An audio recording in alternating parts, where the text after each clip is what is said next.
All right, guys, what up? What up? It's your boy Ola here with Ola TV on this new edition here of WWE Raw live commentary updates. And right now, it's starting, literally just started, so we're good to go here on time. Let me go ahead and just get my settings set up here real quick. Give me one quick second on this one.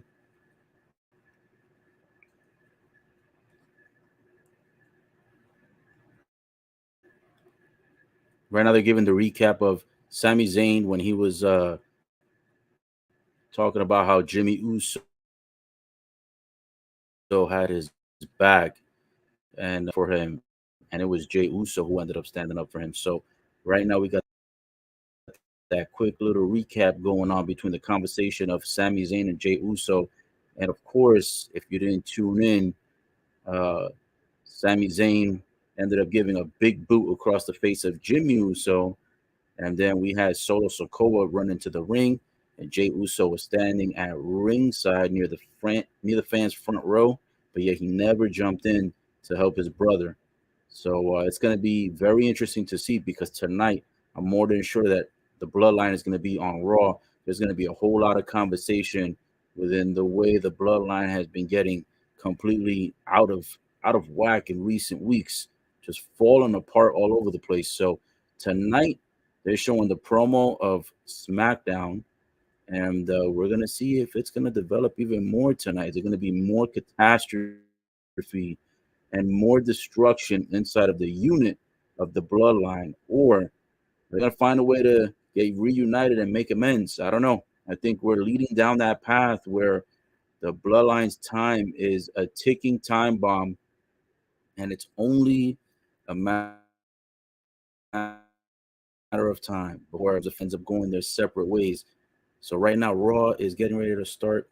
The promo is officially over, and let's see how they start tonight's Raw as we continue the path onto the road to WrestleMania. The eyes are going to be watching very closely here tonight because, as you guys know, it has been one crazy roller coaster ride for every single week that we've been leading closer and closer to the exciting time of WrestleMania, which will be held this year in Los Angeles. Right now, it looks like the Usos music is actually starting to hit. So let me see real quick what's going on. Let me see. Is it really going to be the Usos coming out, or is this just going to be like a hoax? Let's see. Hold on, it's loading again. Accidentally exited the tab. Oh, it looks like Jimmy Uso and Solo Sokoa are actually coming out to the ring, but there's no Jay Uso side by side with them. So it's just Jimmy and Solo on the way to the ring. Jimmy right now carrying both titles to the ring because he's still half of the undisputed WWE Tag Team Champion team here, but it's going to be interesting to see because no Jay Uso here. Still no Jay Uso. So far, anytime that Jimmy has come out to the ring, or you know, the wise man Paul Heyman has come out, or Solo Sokoa has come out, Jay Uso has been absent for most of the way. And now we're gonna have a conversation because it looks like Jimmy Uso has taken the microphone. Let's see what Jimmy has to say here tonight because I know it's gonna be related to his brother Jay Uso. It's gonna be crazy. Here we go.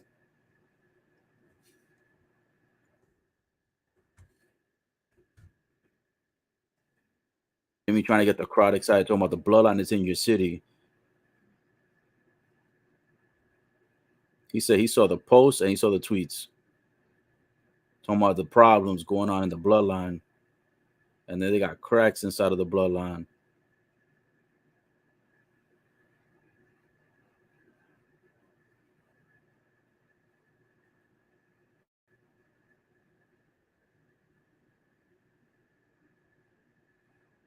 Jimmy trying to cover it up, saying that if you got family and you know how family is, you know what happens. There's always destruction inside a family. There's always fights. There's always animosity. There's always disagreements. I mean, a lot of that is true, but will the bloodline actually be able to reconcile themselves through all of this process? Now we got the fans chanting Sami Zayn.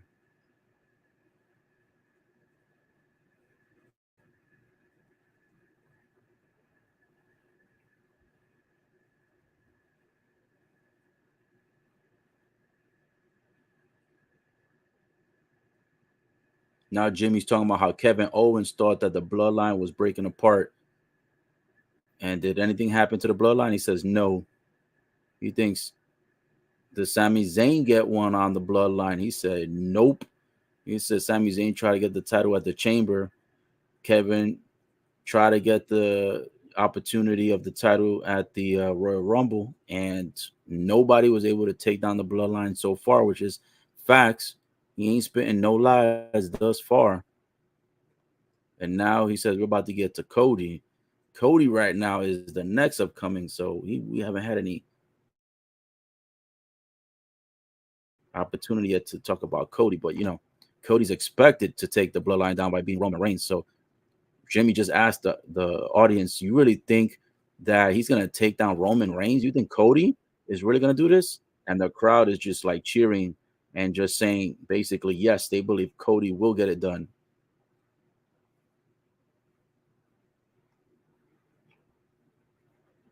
Ooh, Jimmy says, I think Roman is supposed to be on SmackDown this week on Friday.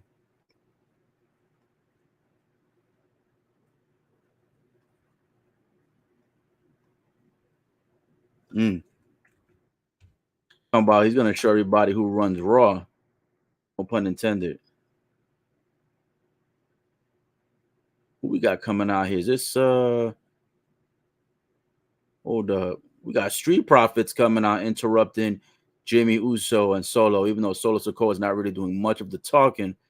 But we got Street Profits coming out interrupting. Dawkins got the stupidest look on his face right now. Now we got Montez getting the cheap pop with the Grand Rapids.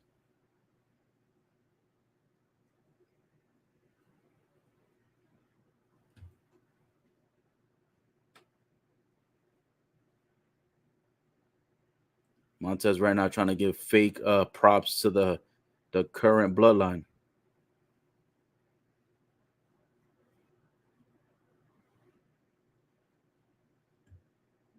They said Jimmy hitting the shimmy. Who hotter than Jim Dollar? I can't.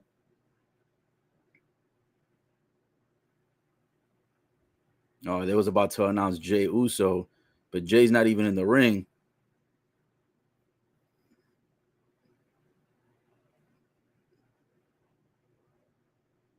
They said Jay might be in the backstage. And he said, "Oh, Jay, nah, he usually come out through the stands." Now we got Montez singing, looking for Jay Uso in the audience.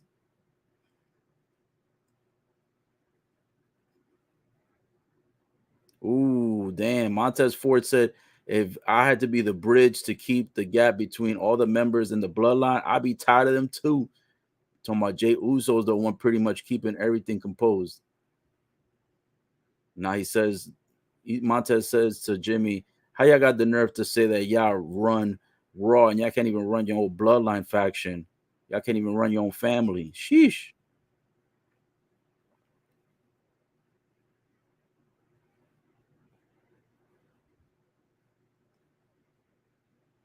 Ooh, and now he says Montez talking a whole lot of trash, but y'all already got bodied by the bloodline. He said, make sure you keep the Chief's name out your mouth. Ooh, now they're saying, or what?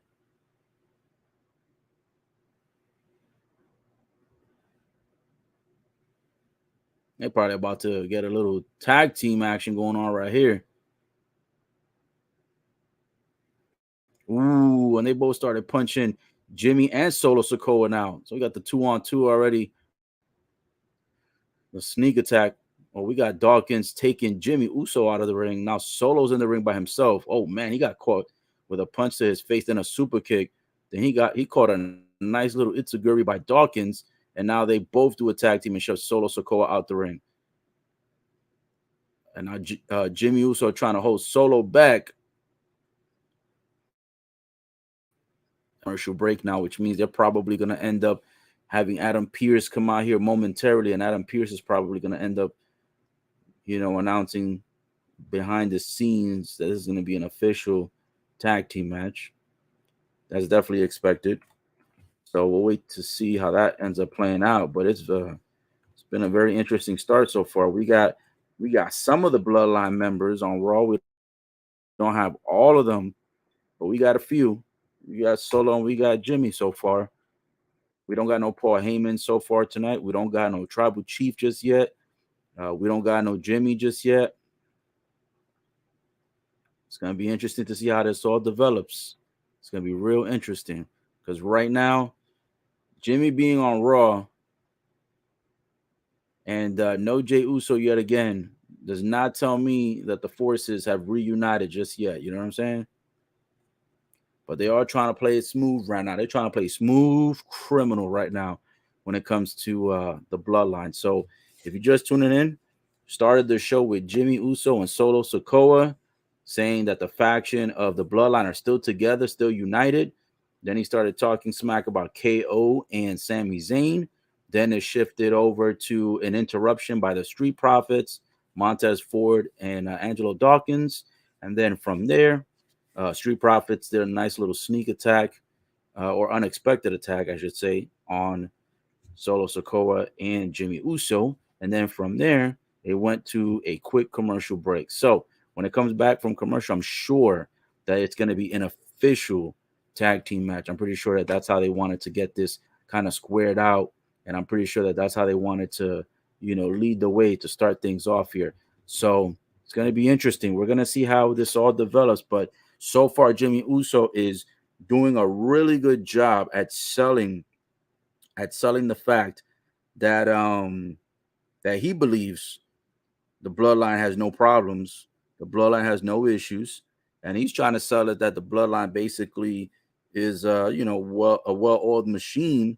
I don't know if I believe that part, but that's what Jimmy Uso is saying. Jimmy trying to give out props to them and trying to say that everything is good to go. I don't know if I would believe that. Sounds like a lot of fake news coming from Jimmy, but you know how it goes. Sometimes people gotta sell it, make it seem legit. So it is what it is. We'll see. You already know this is what we on February 27. WrestleMania is April 1st, April 2nd.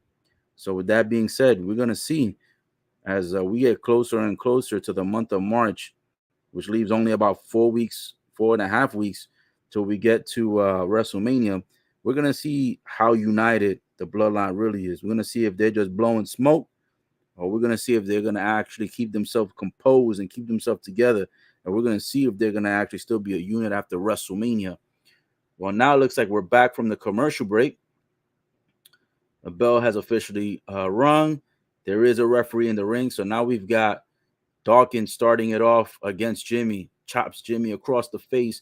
We've got a tag team match to start Raw here tonight after all the talk and all the smoke. Ooh, and Angelo goes running towards Jimmy, misses towards the corner, but catches a chop across the face. We got Montez Ford and Solo on the apron. Solo gets tagged in by Jimmy, and now Solo starts the attack. Couple of punches across the face. We don't really see Solo Sikoa that much in tag team matches or even that much in singles matches lately. He's been more like the security guy, but right now taking it to Angelo Dawkins with a chop across the chest area, and Solo goes and throws Dawkins to the corner. Dawkins leaps over him. Both guys trying to get the advantage, running into each other off the ropes. Dawkins with a nice little flip with agility and then a drop kick that takes Solo down for a second to one knee. Got Montez Ford.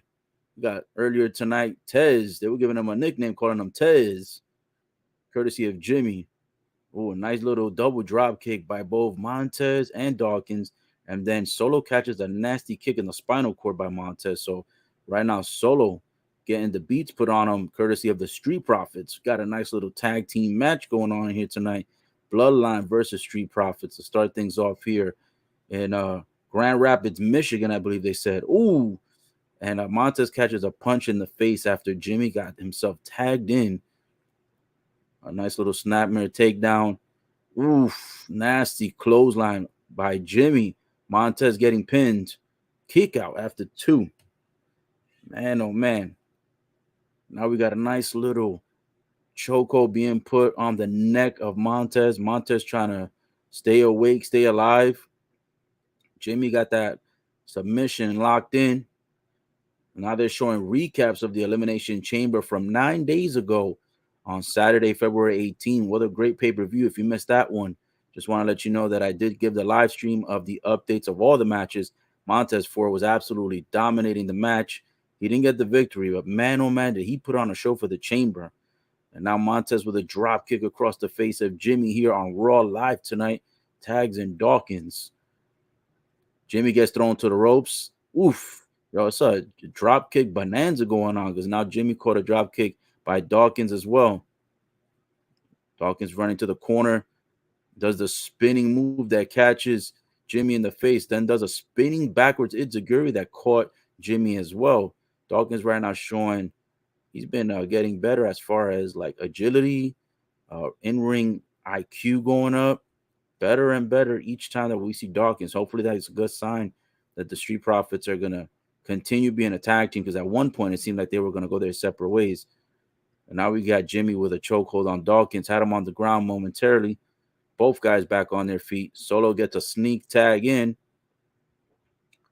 Oof. And Dawkins leaps over Jimmy and in the air caught a nasty clothesline by Solo Sikoa, taking him down like he was a lightweight.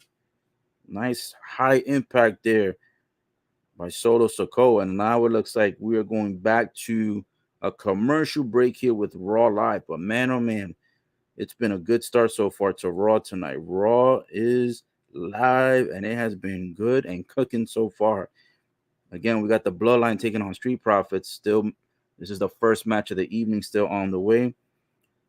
Jimmy trying to protect his family and saying that, you know, all the discussions that people are having online about the Bloodline breaking apart is not going to happen. So we'll see how everything develops later on tonight. But so far, starting it off with a really, really good tag team match.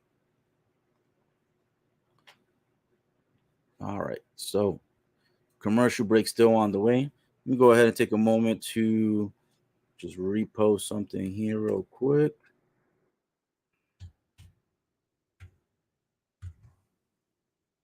Want to make sure we get some more people to join our live tonight. And guys, drop any comments, any what's your take on this match so far? What do you guys think is going to happen at the pay-per-view coming up for WrestleMania?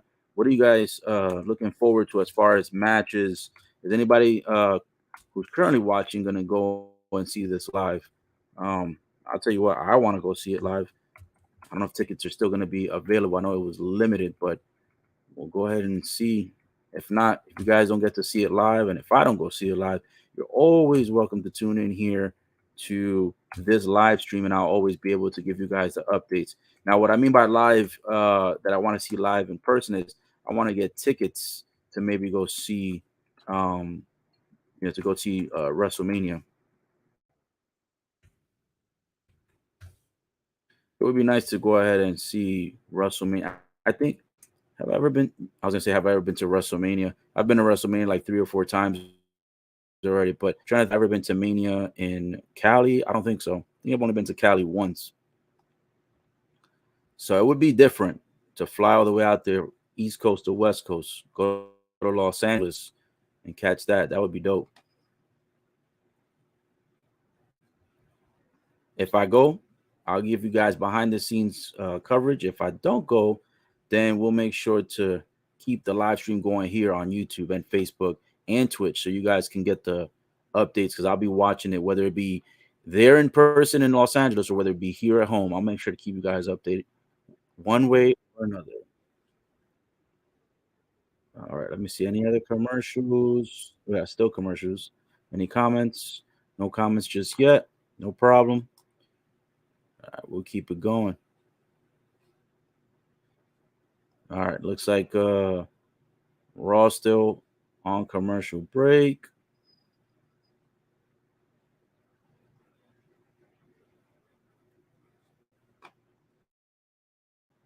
And now we should be coming back from the commercial break. So here we go. Who we got in the ring now in this tag team match? We've got, looks like it should be, is it Dawkins and Solo? Yep, looks like Dawkins and Solo are the ones in the ring right now.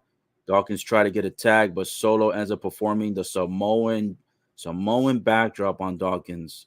I'll tell you what, Solo Sikoa is strong, bro, because that dude, he is just giving the business to Dawkins right now. Dawkins, the much taller guy. I think as far as body weight, they're probably pretty even on body weight. But so is Okoa, man. A massive tow truck right now, taking his anger out on Dawkins right now, looking over to Montez Ford, making sure he's watching what's going on here.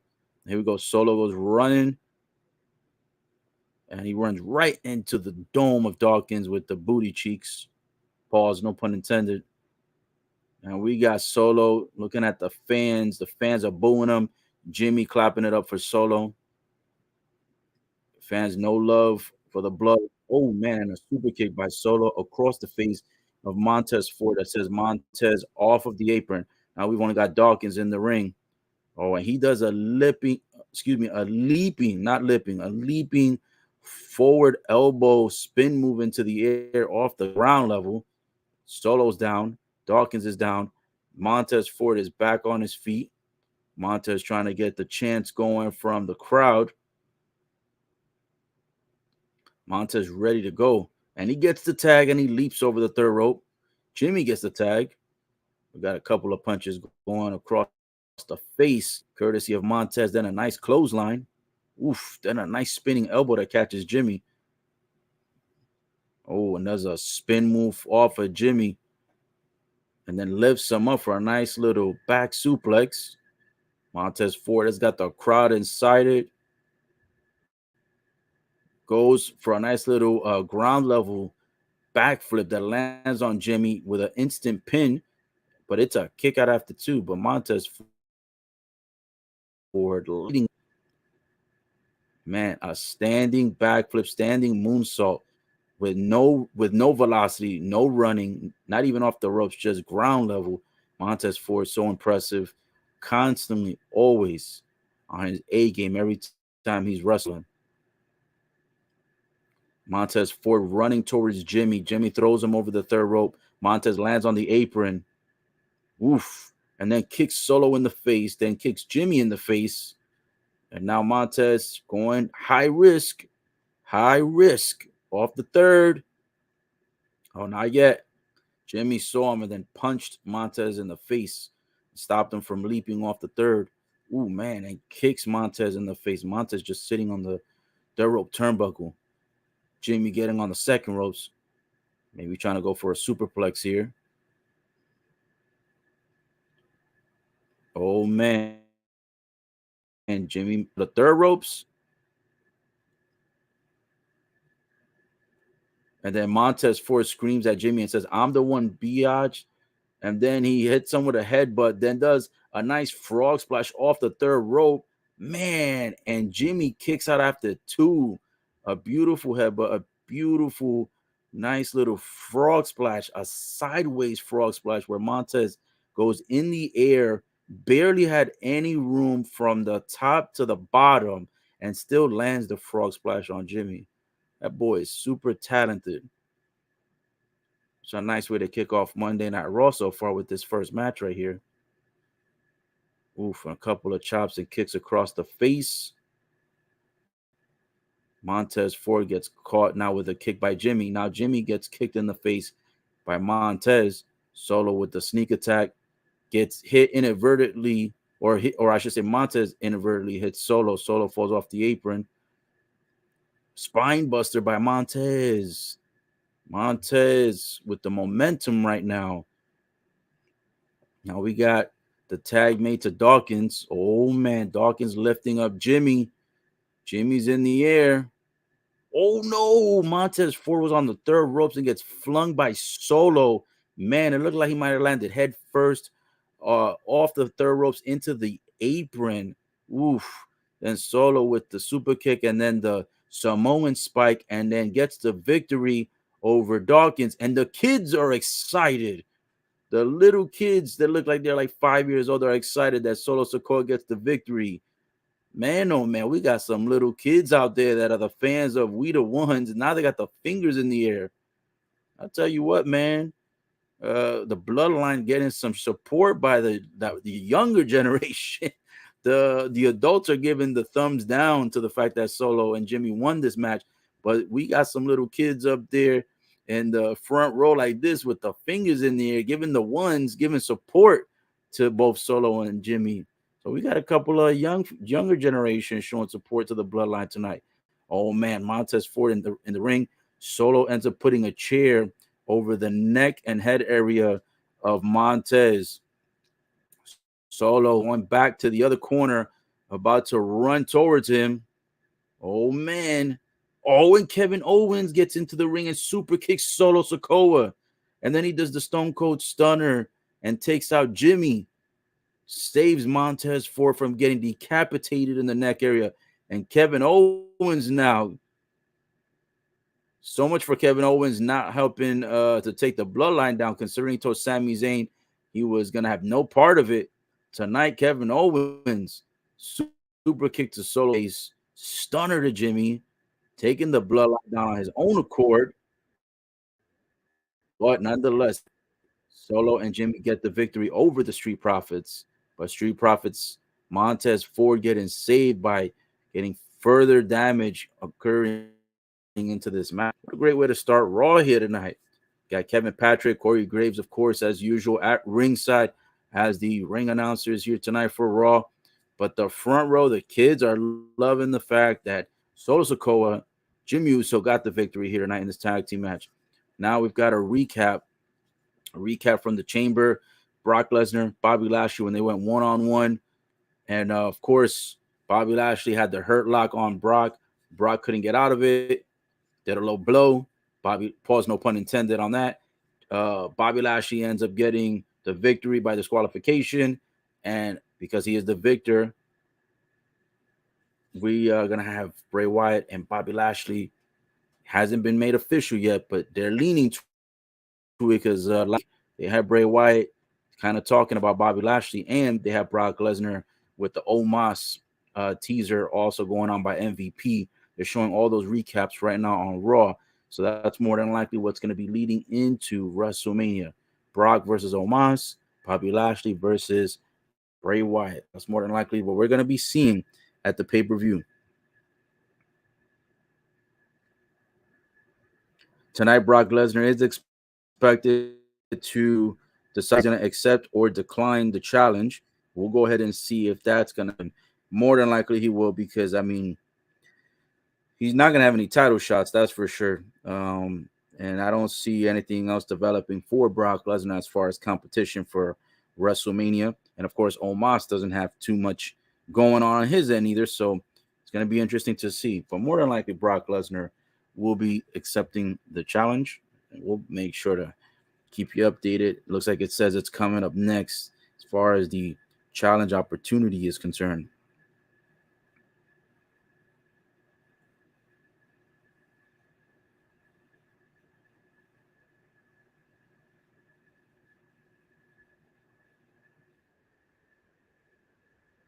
So it looks like right now we're on a commercial break.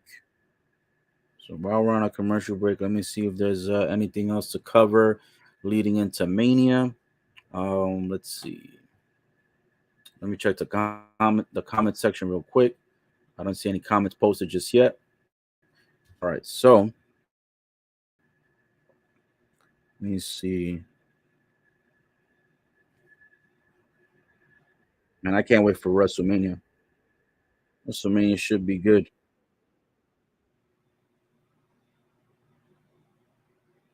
WrestleMania is only about 4 weeks away. Let me look at the calendar real quick. What we got on the calendar for WrestleMania? Right now, we're on the last couple of days of February, leading into the first week of March. So let's see. It's gonna be 1, 2, 3, 4. We got about 4.5 weeks roughly before we get to WrestleMania. A total of about 33 days approximately, more or less 33 days. It's about 4 to 4.5 weeks. So not too much more till WrestleMania arrives. Looking forward to that. Also, they've already announced Money in the Bank and a couple of pay-per-views coming up too after WrestleMania. So it's going to be interesting to see that as well. Look forward to those two.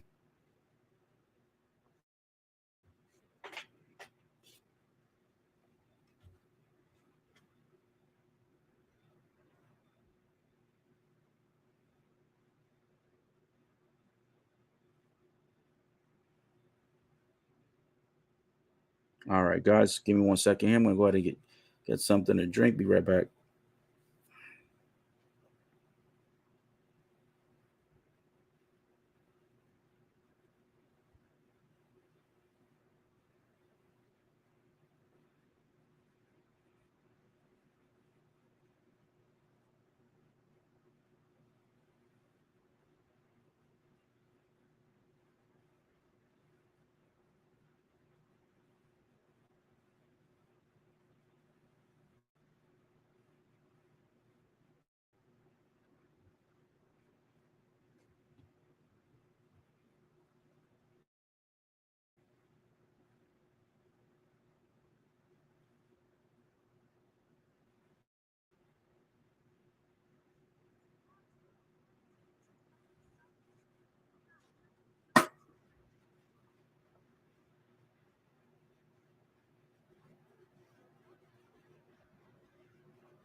All right, guys, it's still commercial break. Give me another moment. I'll be right back.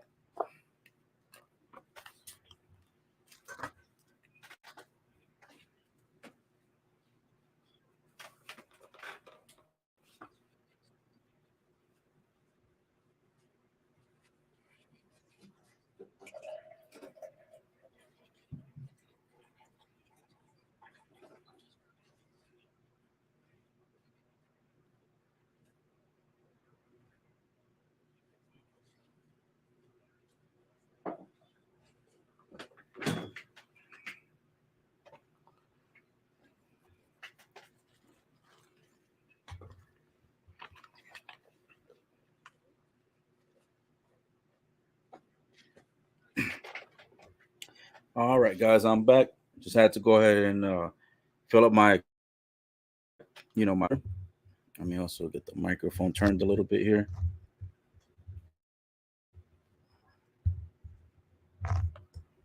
Making sure we got the equipment right.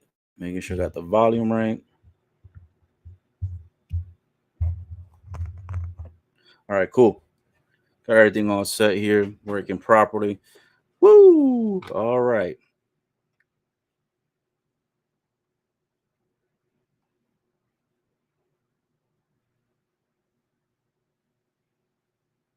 All right. Looks like we're back from commercial break.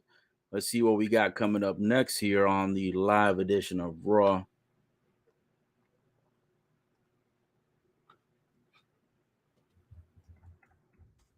Oh, and we got Brock Lesnar coming out right now. Oh, man.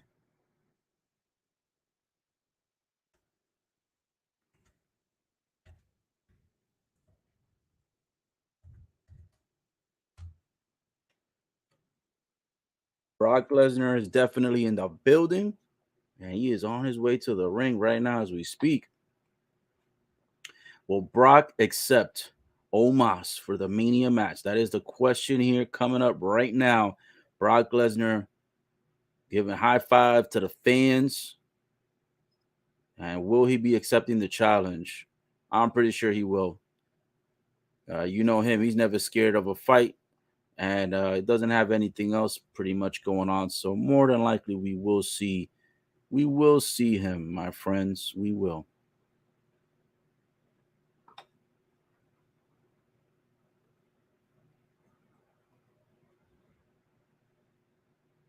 Brock Lesnar taking some extra time here, shaking some hands here, front row.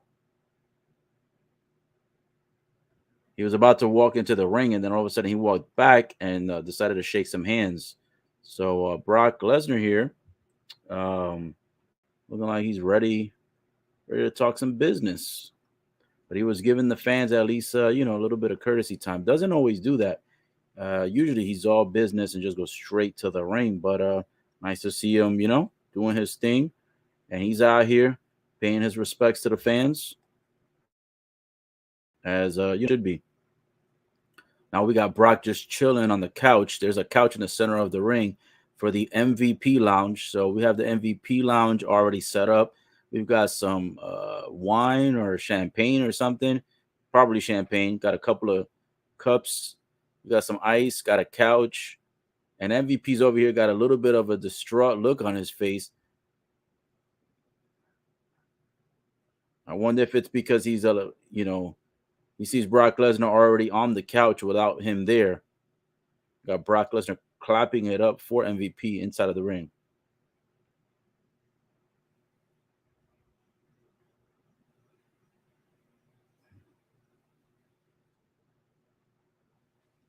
Yeah, right.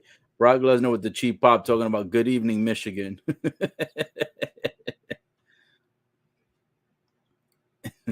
Brock Lesnar. He said, pardon me for being a little bit early. He said, please join me if you wish. MVP says, nah, I'm good. I'm good right here. We can stay right here, bro. No worries.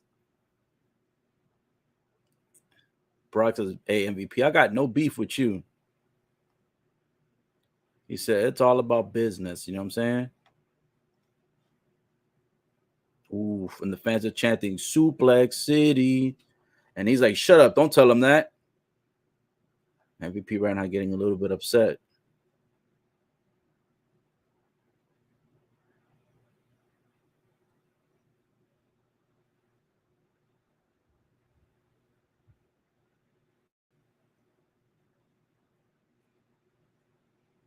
Brock over here inviting MVP to his own VIP lounge.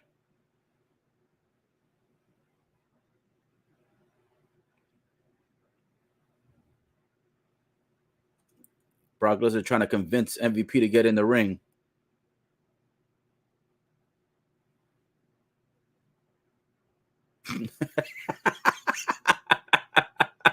MVP says, I don't have to worry about going to Suplex City if I get in the ring with you. And then Brock Lesnar says, sure, sure. He's like, MVP says, oh, I know Brock is a man of his word. He says, there'll be no suplexes tonight. I'll be happy to join you. MVP over here a little bit scared to get in the ring, but now that he's been told by Brock that he won't be visiting Suplex City, he's like, all right, I'll join. Woo! Oh man, Brock real comfortable on one couch, MVP comfortable on another couch.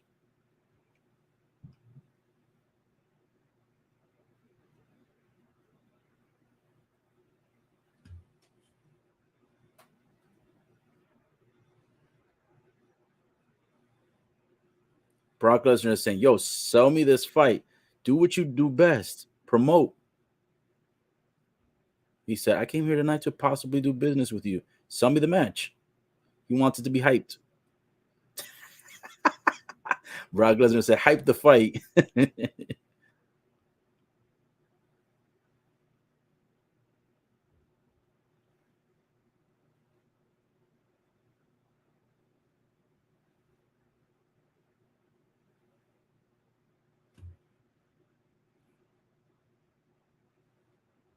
MVP over here selling this real thick. Pause. He's over here trying to sell it by saying that Brock Lesnar is basically a beast with anyone he goes up against.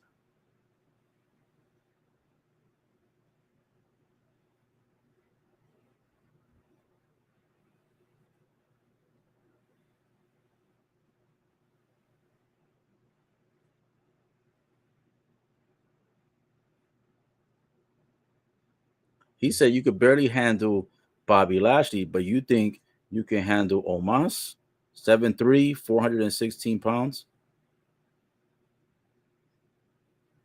They got Brock Lesnar smiling. Brock Lesnar sounding convinced. Brock Lesnar over here is a character, man. Ooh.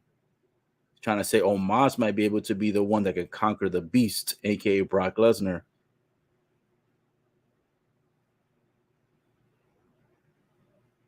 Ooh, he said, Brock, you can do that to anybody else except the 7'3", 416-pound Omos.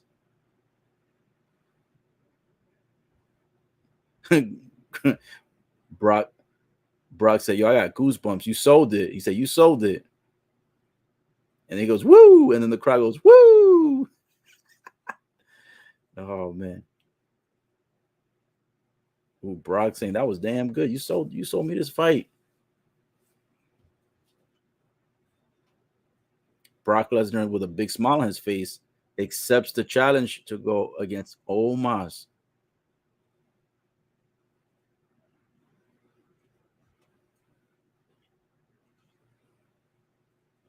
Ooh, Brock says, not only do I accept your challenge, he says, but we should shake hands and a toast, a drink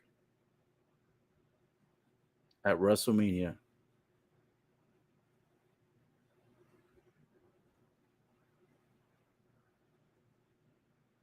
Yeah, right now Brock Lesnar trying to sell the match even more.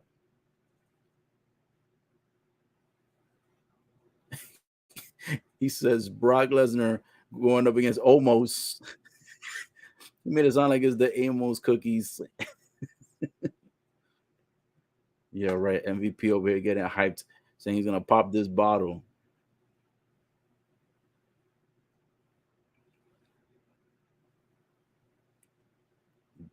Brock says, You're a baller and a hypester.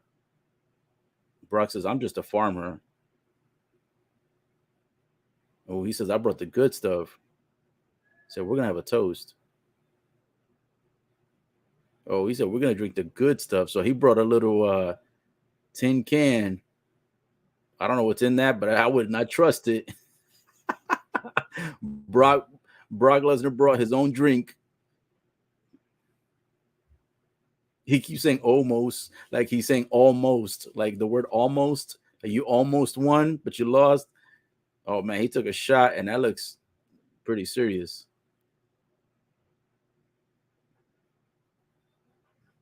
Oh, MVP got scared. He said, "If it's all the same to you, I'll drink the champagne." And now Brock getting a little bit mad.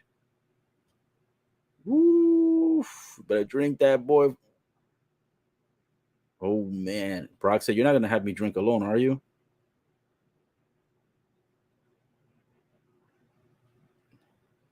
No, man.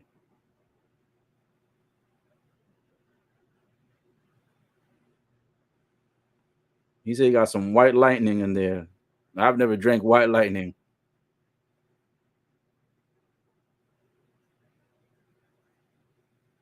This guy taking a massive shot. MVP. Oh crap! MVP drank most of it and then spit it all out on Brock Lesnar's face. Oh man! And Brock instantly turned red. The fans are chanting for him to get suplexed, and Brock's eyes are looking purple and red. Oof, sheesh. He's trying to wipe his face down and his jacket. I mean his jean vest. Corey Graves says that is the good stuff. You can smell it all the way from over here. Brock ends up taking the handkerchief out of the pocket of MVP, wipes his face down, and blows his nose in it. And then an F5 performed by Brock Lesnar to take out MVP. And then he starts laughing. And the crowd gets excited to the fact that MVP just caught the F5. Oh, man. He promised no suplexes, but I guess he went against his word. Brock Lesnar went against his word. I guess he's not a man of his word as MVP thought he would be. Man, oh man. But we've got the acceptance, the official acceptance. Brock, Omos, one on one. See, initially I thought Brock was gonna try to raise the stakes and say something like, "Yo, we're gonna have like a street fight," but they didn't do that. Oof. Behind the scenes, behind the stage, we got Lita and Becky Lynch. Oof. Getting interviewed backstage by one of the who is that? Is that Kathy Kelly? Yep, Kathy Kelly. Always looking beautiful. Oof. Kathy Kelly, Becky Lynch, Lita. Three beauties in their own regard.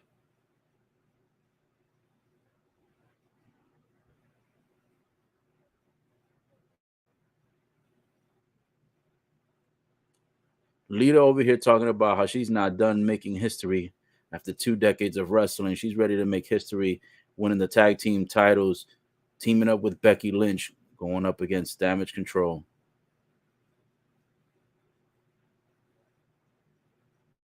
I'm not gonna lie, they kind of look like they could be um, like siblings. They look like they could be sisters.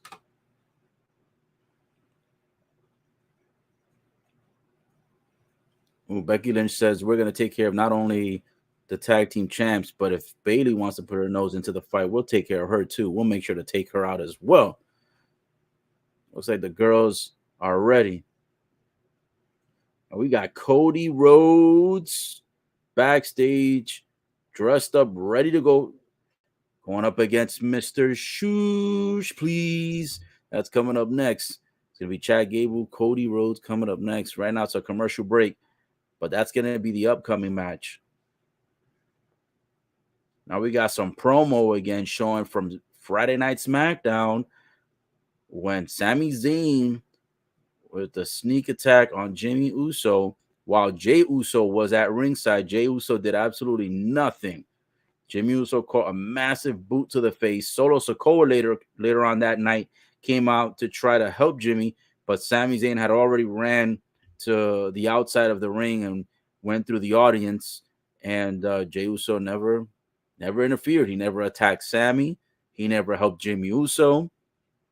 Where does Jay's loyalty lie in the bloodline, man? We honestly do not know. And I keep saying it every week as we get closer and closer to WrestleMania.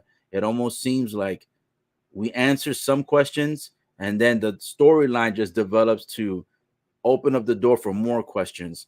So it's going to be very interesting to see how this all plays out, uh, especially this Friday, because it's been announced that Roman Reigns is supposed to be here this Friday. He's supposed to be addressing all the issues that have occurred lately within the bloodline, with the inclusion of, Jimmy getting attacked by Sami turning his back on Roman, Jey Uso not being around for any type of alliance or loyalty to the bloodline. So I'm quite intrigued to see how this is all going to develop when it comes out this Friday that Roman Reigns will be there. Um, all I know is that Roman Reigns better get his people together, because if he's really looking to retain, it's only a matter of time, man. WrestleMania is around the corner, and there is not too much opportunity for Roman Reigns to be able to retain his title, since a lot of the times that he did get assistance by the Usos. You know what I'm saying? So it's gonna be interesting to see if it's gonna be interesting to see if the Usos can get it together. Will they be able to get it together and be able to coexist, be able to get it together and help Roman Reigns retain his title? Only time will tell. The clock is definitely ticking, that's for sure. Clock is definitely ticking. All right. Commercial break. Let me see. Still going on? Yes. Looks like we're still on commercial break at the moment. All right. Give me one moment here as we're on commercial break. Gonna go get some water again. Be right back.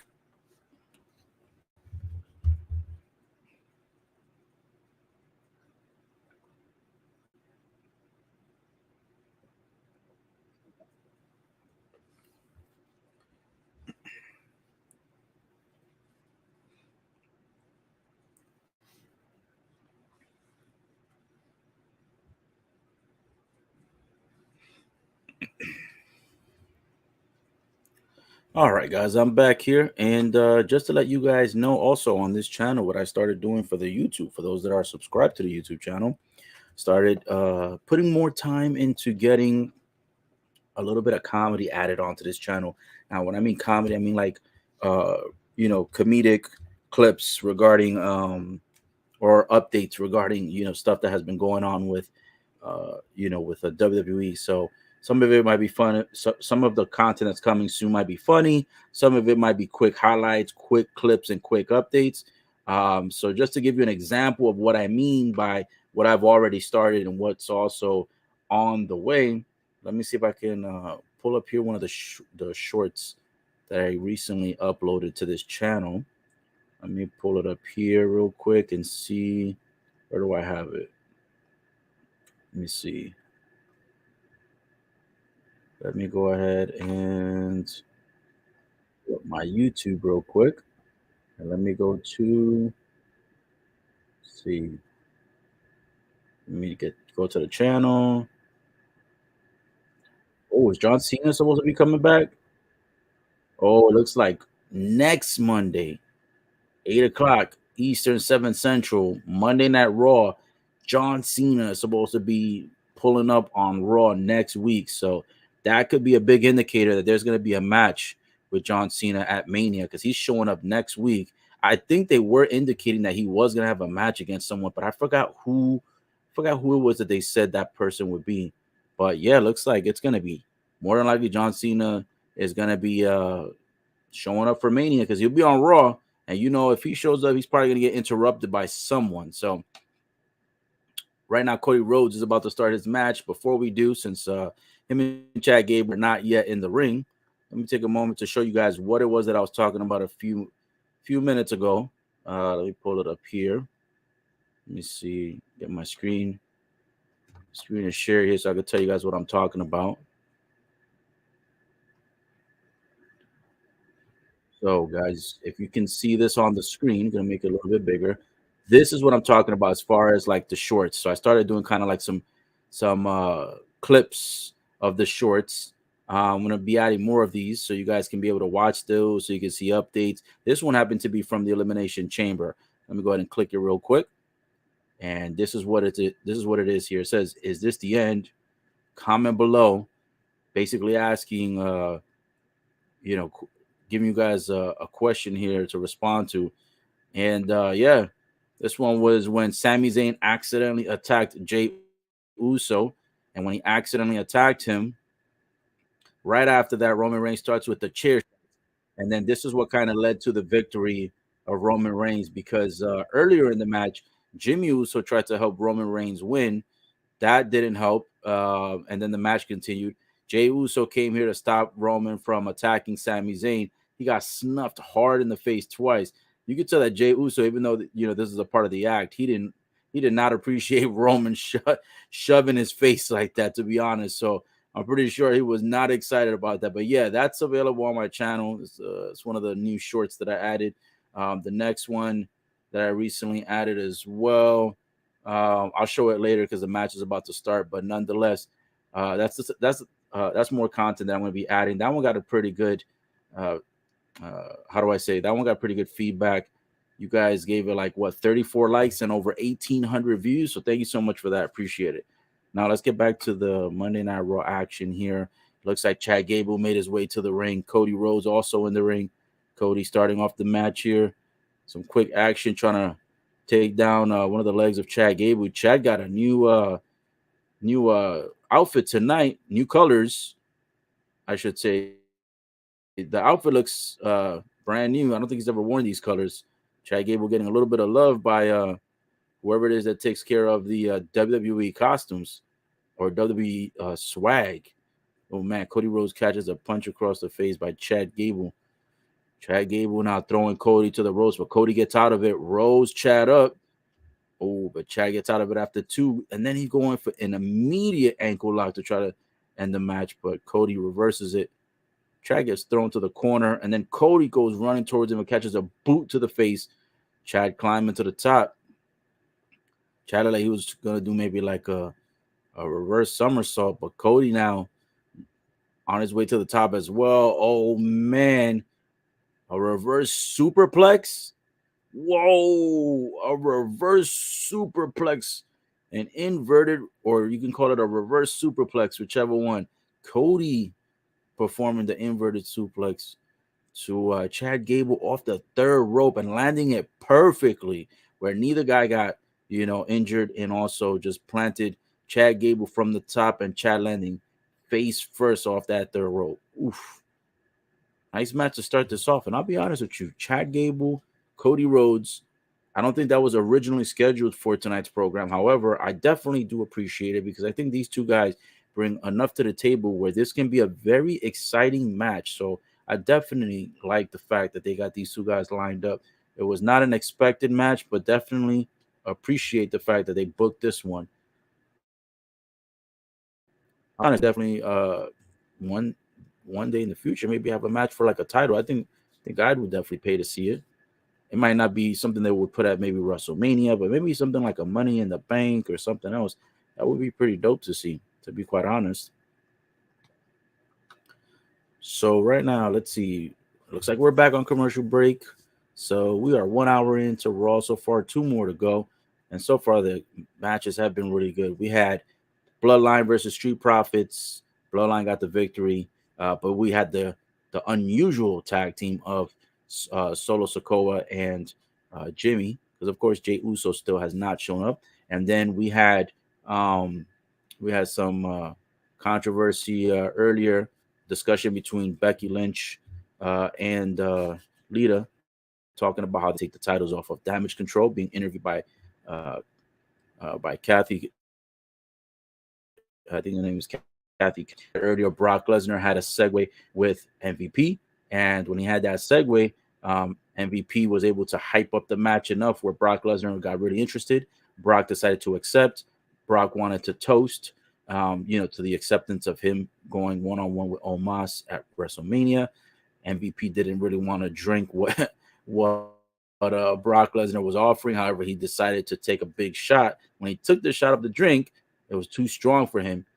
He didn't be able to handle it, so he spit it all out. It caught Brock Lesnar all over his face. On top of that, it dripped on Brock Lesnar's jean vest jacket, and from there, Brock got upset. He ends up, giving the F5 to MVP, even though he told MVP he wasn't going to send him to Suplex City, but he sent him to F5 City. So he never said he wouldn't give him an F5. He just said he wouldn't bring him to Suplex City. So he gave an F5 to MVP, laid him out, and no homage to the rescue. Woo! I think that's pretty much a recap of what has happened thus far. That's pretty much been the first hour of Raw. Now we currently have the match that just started not too long ago, which is Chad Gable, Mr. Shoosh, please. So I'm a big fan of Chad Gable, even though he loses most of his matches, but his comedy inside of the ring definitely makes me laugh. So Chad Gable is going up one on one right now tonight against Cody Rhodes. That was the match that was going on. Chad had an early advantage, but then Cody Rhodes turned it around and did inverted superplex off of the third rope. Now we are back from the commercial break, and we've got both men back in the center of the ring. Looks like Chad Gable was attacking the left leg and left knee of Cody Rhodes during the commercial break because Cody was limping around, and now he got twisted off the second rope, and looks like he's beginning that left knee has been in serious pain throughout the commercial break. Now Chad Gable lifts Cody up and drops him on his back. Otis playing cheerleader at ringside. Gable now going to the top with the two fingers in the air. He's got two catchphrases. He's got the "shoosh, please," and then he's got the "thank you." Oh, he leaps off the ropes, and when he jumps off the third, going crisp and noir style, head first, lands into the ground, missed Cody completely. But now he's back on his feet. Both guys run into the ropes. Cody takes Chad down. Then he lands a nice little chop across the neck.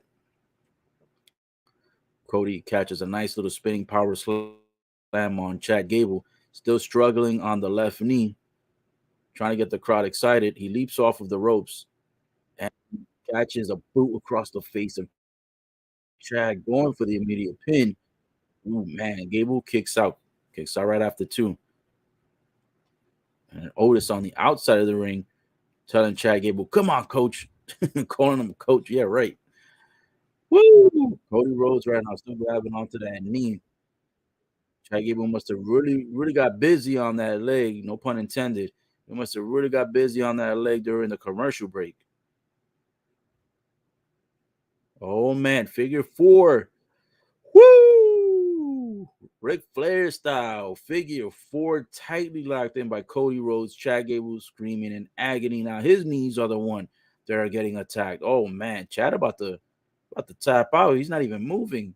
Like he's moving, but he's not moving toward the ropes. He's just kind of screaming. Oh man. Chad Gable tries to chop Cody across the chest. That didn't work. Grabs the ropes And then Cody didn't want to let go, and the referee told him, "Let go before you get disqualified." Cody, of course, had up to the 5 count, but he kept the lock in up until 3 seconds. Otis now talking trash to Cody Rhodes, and that's simultaneously also trying to cheer his mentor Chad Gable.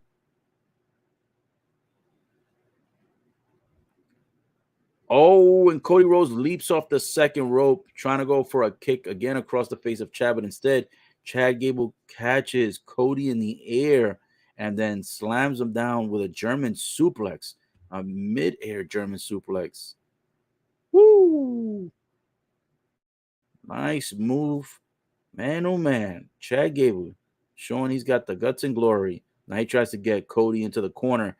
Cody runs off the ropes, steps over Chad Gable. And now Chad trying to get, oh crap, he's trying to get Cody in like a razor's edge type of move. Oh man, he got him in a flip angle DDT. Man, Chad catching Cody Rhodes nasty. A moonsault off the third ropes to follow it up. Oh man, he ties up the leg and the hand. Chad should have had that one. Oh man, Cody kicking out after 2, but he caught Cody nasty. He caught him with a nice little aerial DDT that landed Cody on his face, and immediately, with no wasted time, did a nice little moonsault off the third ropes. And then immediately after that, went for the pin and locked the leg in the arm in, and somehow Cody still kicked out after 2.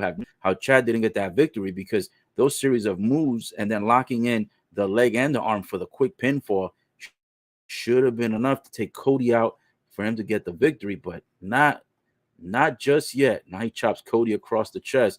Cody getting fired up, and now he chops Chad across the chest. And now Cody catches a chop. Chad catches a chop. You guys are just lighting each other's pectorals up.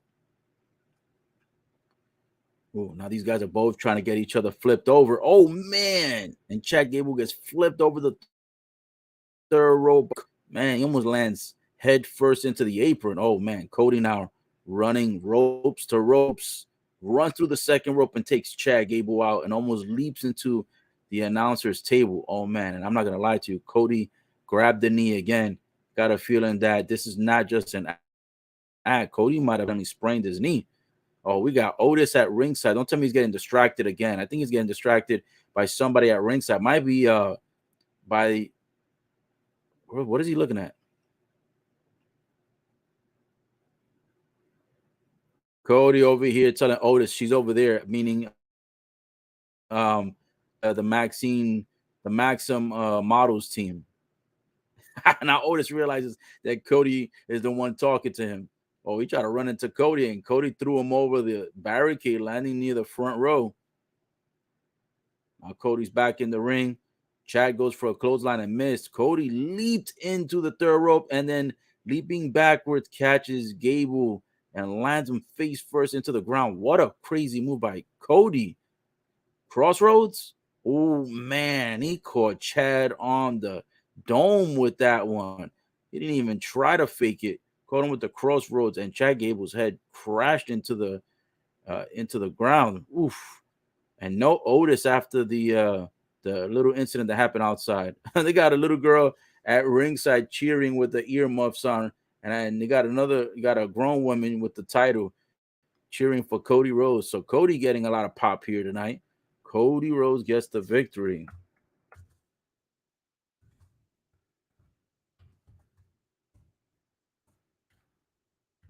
And Cody, though, he launched himself. He literally ran towards the third ropes, right? He ran and leaped in the air, lands on the third ropes, and then simultaneously leaps off of it and then catches Chad Gable with a nasty little looks like almost like a reverse DDT that he leaped off the third rope, or almost kind of like a RKO finisher, I should say.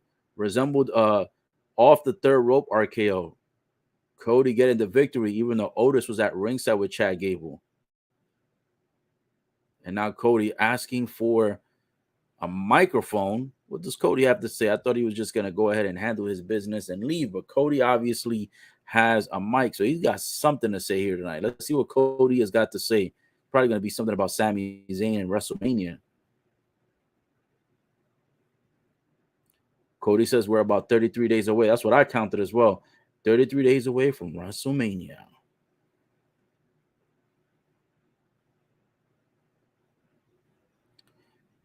Cody says he still has yet to stand in the ring with his opponent, the undisputed WWE Universal Champ Roman Reigns, which is true. It's facts.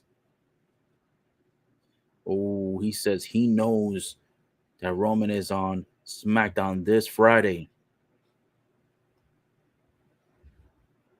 Oh, business up. Cody says he's going to go coast to coast and he's going to the SmackDown show this Friday to finally face Roman Reigns, not for the title, to finally face him one-on-one in a discussion.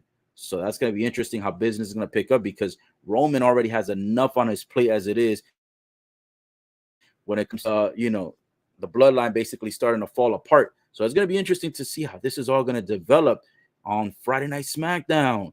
Roman Reigns, Cody Rhodes are going to have an interesting conversation regarding WrestleMania. So we'll see how that all develops on Friday. It's going to be interesting to see if Sami Zayn gets involved into that as well. We got Byron Saxton backstage.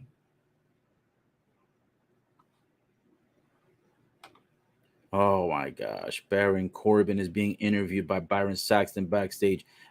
Oh man. Baron Corbin has no shirt anymore. And I didn't mean that, but in that way. Not as in he doesn't have no shirt. He has no he doesn't have that shirt anymore that says the modern day God. Oh man, and now Byron Saxton interrupts Baron Corbin and tells him, "Yo, I gotta go. I gotta talk to Kevin Owens."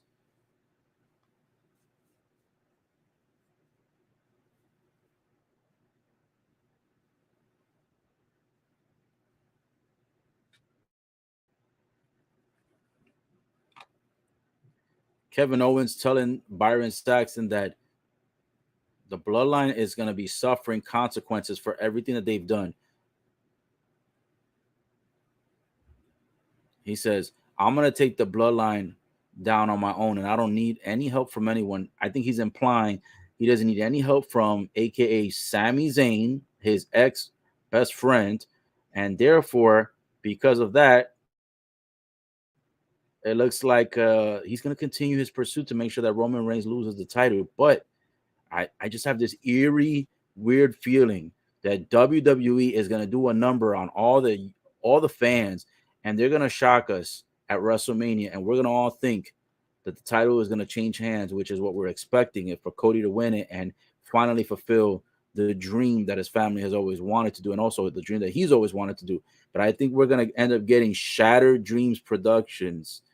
You heard it here first. I think we're going to get Shattered Dreams Productions. And what do I mean by that? I don't mean that Goldust is going to show up at WrestleMania. I mean Shattered Dreams Productions in Cody Rhodes may potentially lose against Roman Reigns, and Roman Reigns will find some way, somehow, to come up with a glorious victory and be able to retain, whether Jey Uso helps him out or not, whether Sami Zayn interferes to help Cody, whether Kevin Owens gets involved, Solo Sikoa getting involved, Jimmy getting involved. I think it doesn't matter. I think there's going to be a lot of interference in that match, but I think regardless of all the interferences and regardless of what goes down, they're going to shock the world.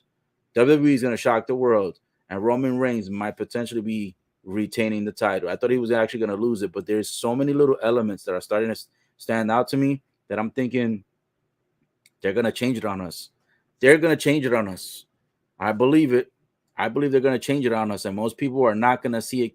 They're not going to see it happen. They're really going to think that WWE is going to finally dethrone the titles with Roman Reigns, and I think they're going to catch us real good, hook, line, and sinker. I believe Roman Reigns might end up retaining the titles at WrestleMania. I was actually thinking Cody is going to fulfill the dream and take him, but there's just so many things going on. I think Kevin Owens is going to get involved in that match. Sami Zayn is going to get involved in that match. Solo Sikoa is going to get involved. Jimmy Uso is going to get involved. Jey Uso. I think everybody is going to get involved in that match. And I think ultimately what's going to happen is that everyone's going to be just as disappointed as they were in Montreal, Quebec, when about a week and a half ago, Sami Zayn ended up losing to Roman Reigns. And I think I got a bad feeling, I got an eerie feeling the same thing's going to happen at WrestleMania. And we're not going to see it. We're not going to see it. We're going to continue to believe that Cody is going to fulfill his dreams.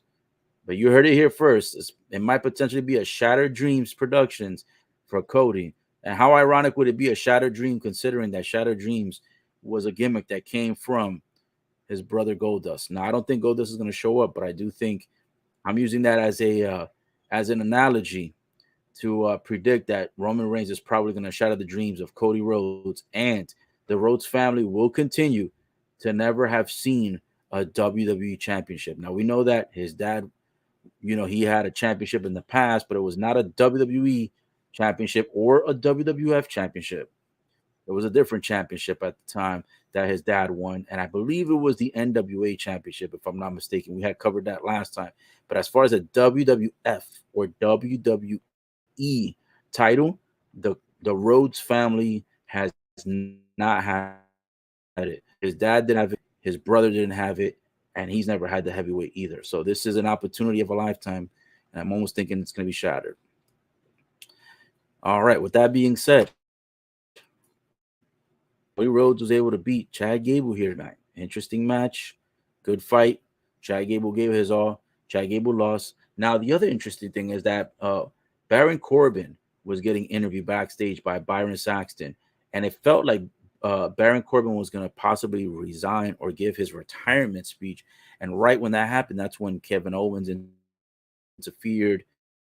That's when Kevin Owens as well. Byron ends up leaving Baron Corbin to go talk to interview Kevin Owens.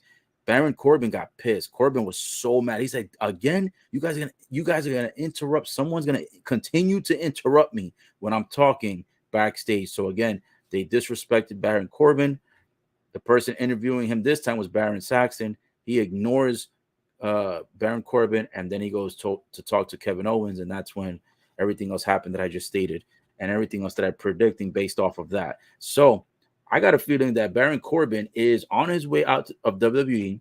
I mean, he's lost like 200 matches in a row. His L column is far beyond much longer, no pun intended, but his L column much longer than his W column. And you also got to think about it like this. He hasn't had any really good matches until recently, So I don't know. Corbin might be on his way out. Oh, we got the Judgment Day coming up next. And they're showing the replay where Dominic was over here interrupting the match that his dad had, and his dad Rey Mysterio was fighting Karrion Kross, and Rey Mysterio ended up passing out because he got choked out by Karrion Kross, courtesy of the distraction of Dominic. Sounds like Rhea Ripley, aka Mamacita, is also going to have something going on this Friday. She was there last week, and she'll be there again this week. I think she's going one-on-one against Liv Morgan. And Dominic says that for Rhea Ripley. So when she has her match, he'll be there. They're showing the replay also of when Rhea Ripley was making her way to the ring to go talk smack to Charlotte Flair. I'll tell you what, Charlotte Flair looked pretty good on Friday Night SmackDown. So did Rhea Ripley.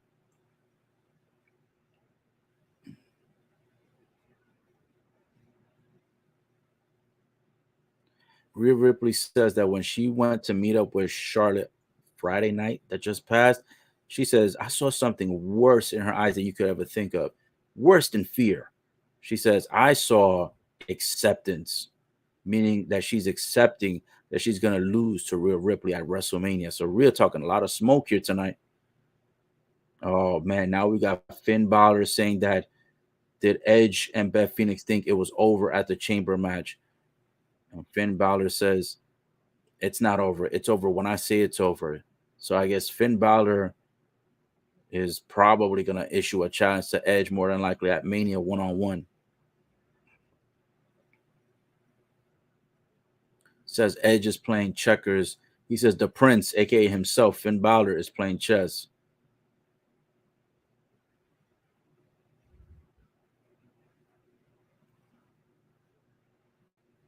Oh, Finn Balor just issued the challenge to Edge at WrestleMania to end it all.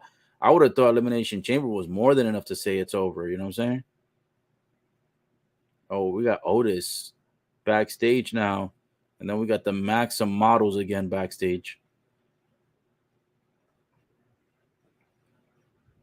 The female from the group of the Maxine models is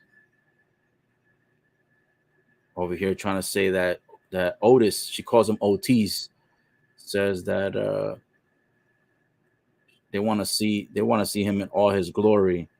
I ain't gonna lie, the girl that's part of the Maxim models group, she's pretty fine. She's trying to draft Otis. I don't know if she's just mind or if she wants to draft him into being a model for real, but she says she wants to see him in competition tonight so she can see him in all his glory inside of the ring. So Otis looking to get some competition with Adam Pearce. We'll see in just a moment if Adam Pearce delivers on that request. Looks like Asuka now is going to be on her way to the ring. And Asuka, not sure if she's in a one-on-one match or tag team match, but we'll see in just a moment what's coming up next.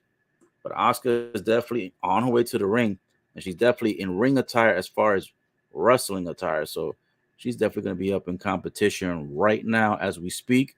Just wondering who is going to be the competitor. Oh, that's right. Yeah, they announced this last week that she's going up one-on-one against Carmella. That's going to be an interesting match. I wonder if Carmella's going to have anything at WrestleMania, because as of right now, I don't think she's scheduled for anything. She was part of the Chamber match. She was one of the last two women at the end of the Chamber. Ironically, I don't know how she was one of the last two. They happened to eliminate Carmella. I mean, not Carmella. Carmella lasted to the end with Asuka, and they happened to eliminate who was it? It was Raquel Rodriguez, Liv Morgan, and I forgot who the other person was. But I was like, man, how did Carmella outstand those other women to make it to the final two? And then right after, she immediately loses to Asuka. I didn't think Asuka was going to win it, to be honest. And I'm surprised that Carmella made it to the final two. So I would have thought Carmella would have gotten some opportunity, leading into WrestleMania, considering that she was, almost the number one contender for the WWE Raw Women's Championship. But so far, no announcement for Carmella.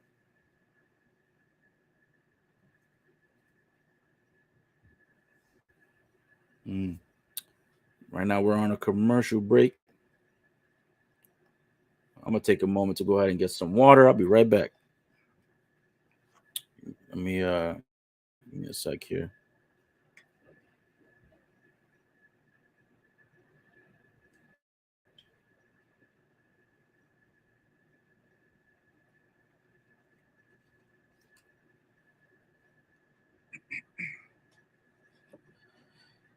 Woo! All right. Just took a quick moment to get some water. All right, let's see if there's any new comments drop. Nothing yet. Don't forget, if you're tuning in, you're more than welcome to go ahead and drop a comment, whether it be a quick hello, whether it be predictions for WrestleMania matches, whether it be predictions for storylines, predictions for character development, predictions on Raw matches that are scheduled for here tonight. Anything you guys want to talk about, always feel free, drop a comment. Always appreciate it, because I love the interaction. I love to be able to go ahead and answer any questions or predictions that you guys may be thinking. So always appreciate that. Make sure to drop the comment. Also, make sure to hit the like button. Always hit the like button, and make sure you turn on your bell notifications so you guys can always be notified of when it is that I'm on live. Now, with that being said, and we're still on commercial break, let me take a moment to let me show you guys the other video that I had recently posted. It's a quick shorts video. I'm going to keep pulling up more shorts videos because I want to kind of give you guys little clips. And some of the videos are going to be comedic. Some of the videos are going to be, clips from pay-per-views. Some of them may be clips, from like a Raw or a SmackDown, whether it be current day or something in the past. But just know I'm adding those shorts because it's got a good reaction from you guys so far for the ones that I posted.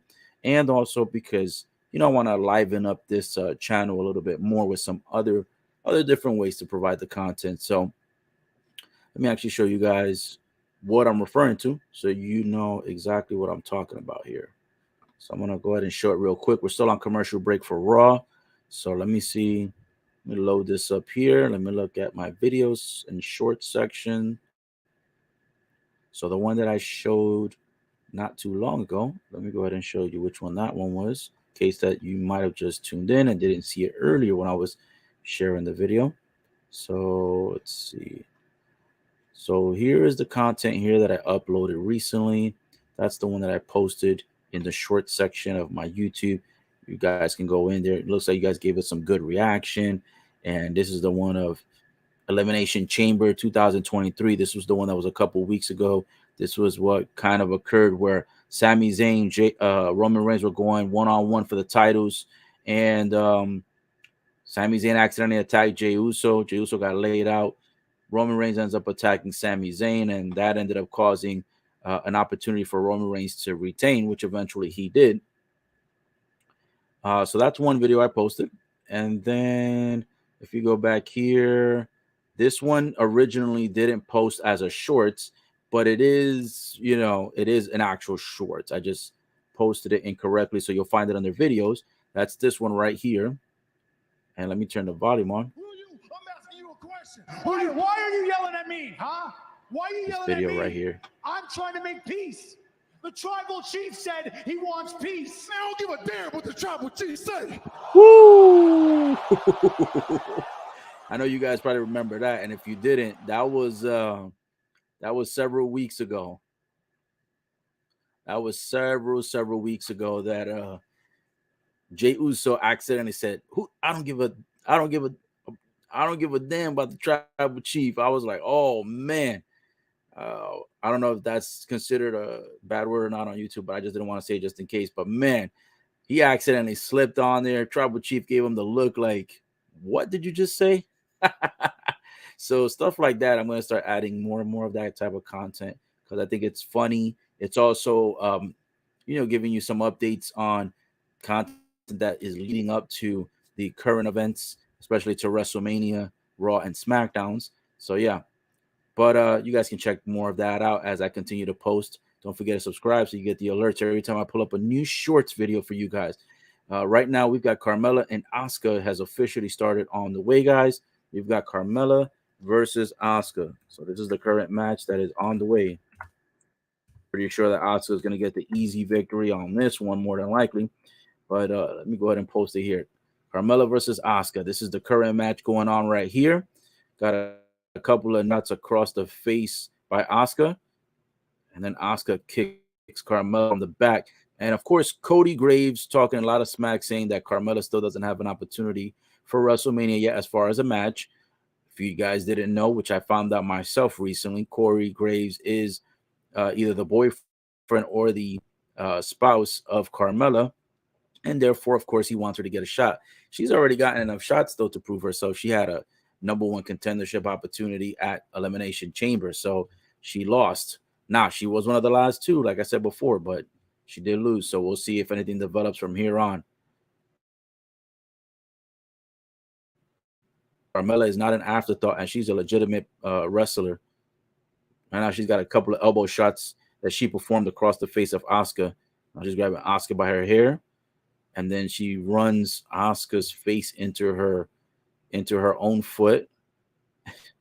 And now Carmella here with the worst moonwalk you've ever seen in your life.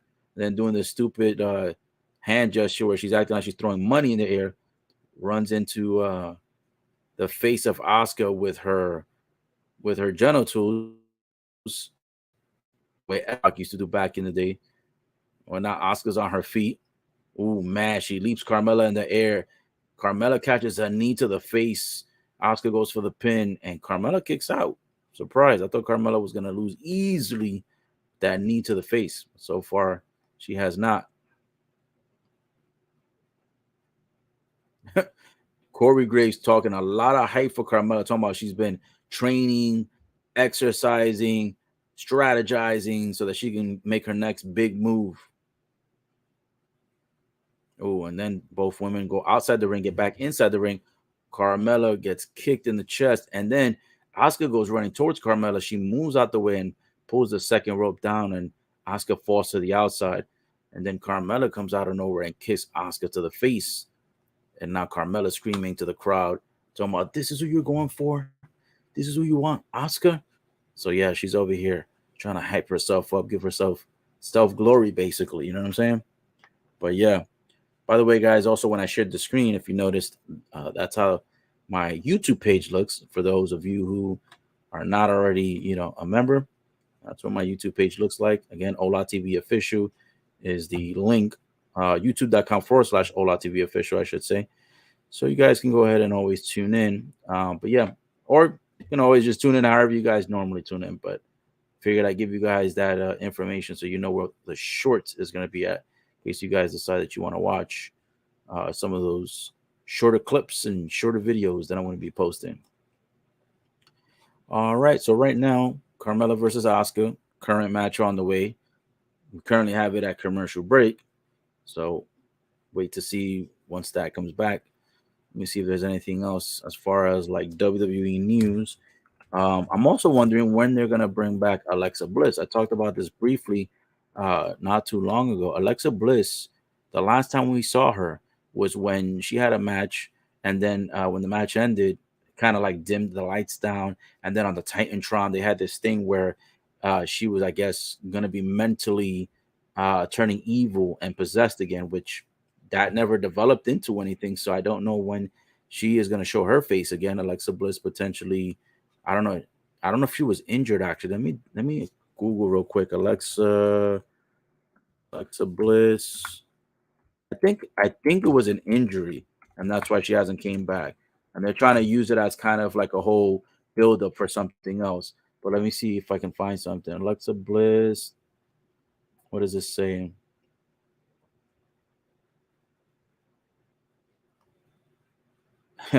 On the Alexa Bliss, it says Alexa Bliss says her WWE 2K23 rating should have gone down, not up. You know how like when you play the WWE games, I haven't played them in a while, but you know how when they play the WWE games, they have the ratings. So it's funny because she's stating that her rating should have gone down. Well, that's how you can tell that the WWE is biased and gives credibility to some people more than others because Alexa Bliss has not had that many great matches in recently, but yet in the new video game, they got her rating apparently went up. You know what I'm saying? So that's new.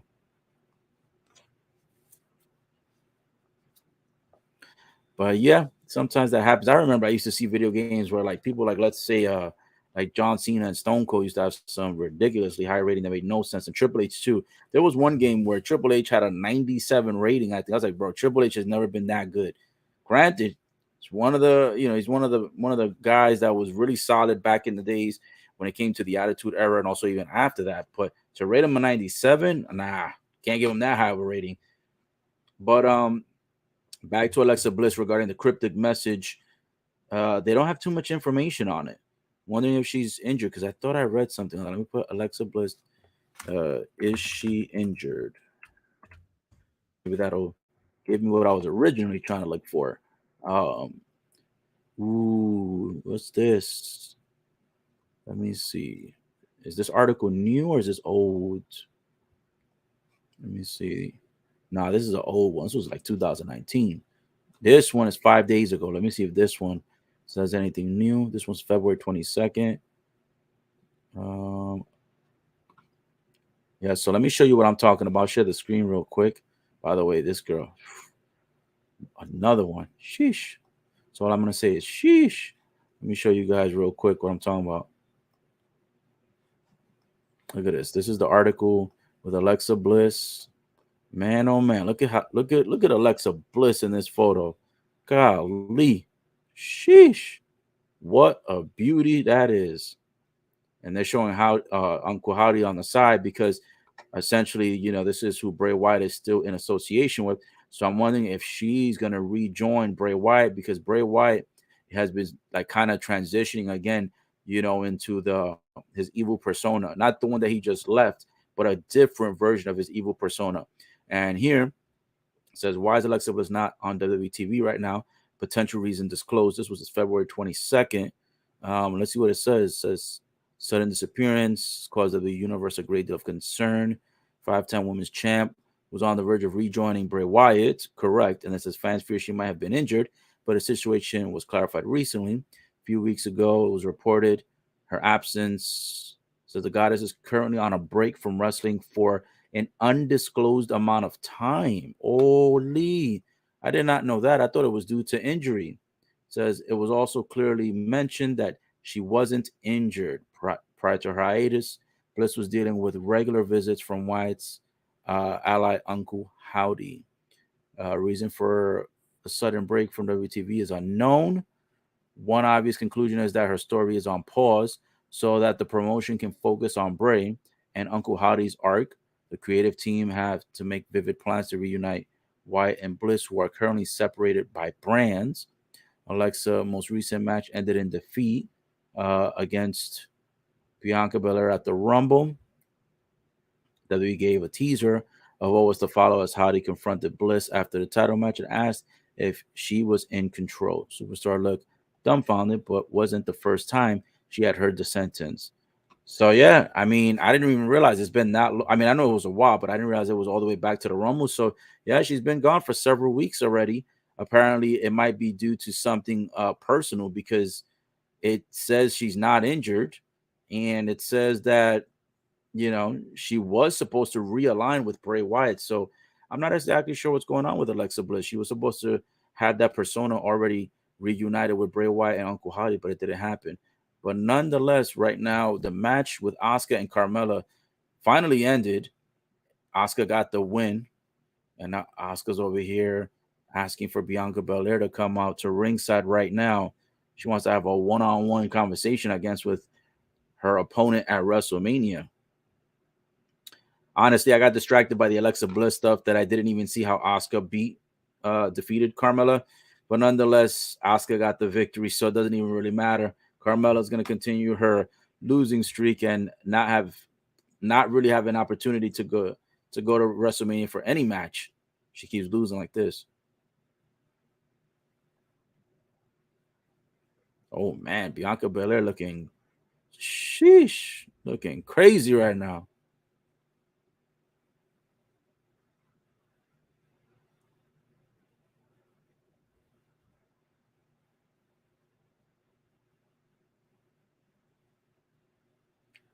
Yeah, right. WrestleMania. She said Bianca Belair says you cannot spell WrestleMania without EST. What, bro? Get out here.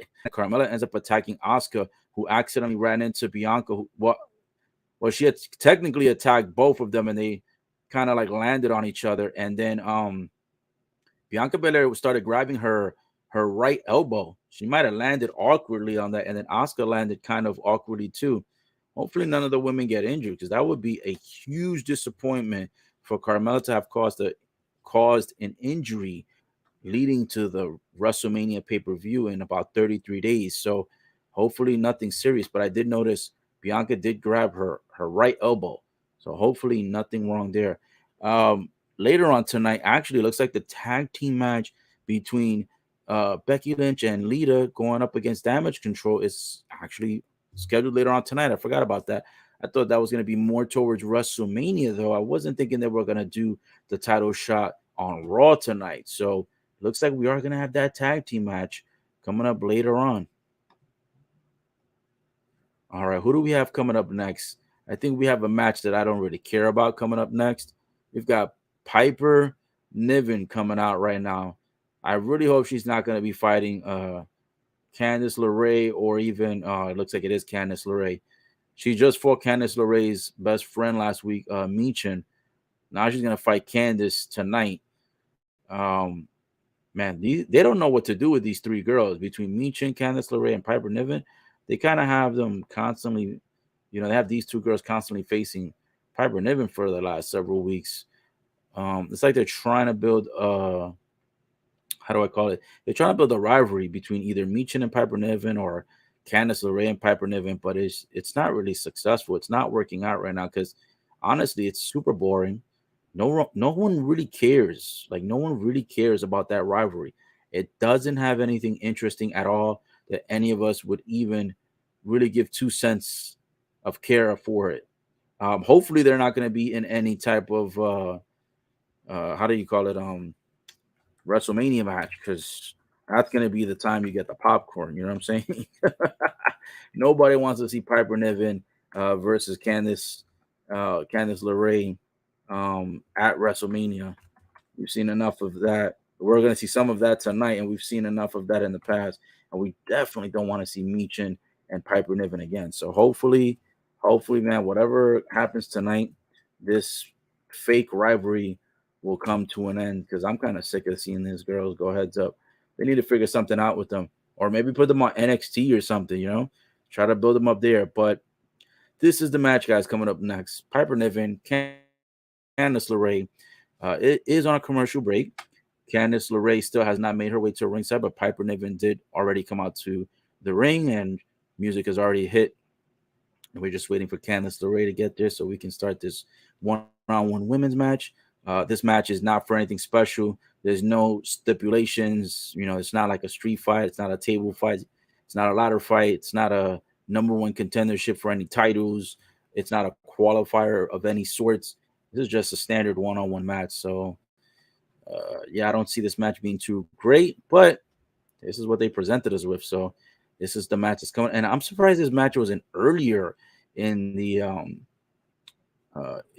content, because, to be honest, this match should have. Well, then again, I mean, probably they wanted Raw to have some really good matches and promos and segues prior to leading to this. So I guess that's probably why this match is in the second hour of the show. But typically matches like this that are going to be this boring are usually the first, may not necessarily be the first match, but usually within the first hour. So I think this is where Raw is going to take a little bit of a tank for like 5 or 10 minutes, because this match, again, there's no juice. There's no juice for this match. No special stipulations, nothing that really matters other than the rivalry that they're still trying to continue and promote. Woo! But nonetheless, we'll cover it. We'll definitely cover it once the commercial break's over.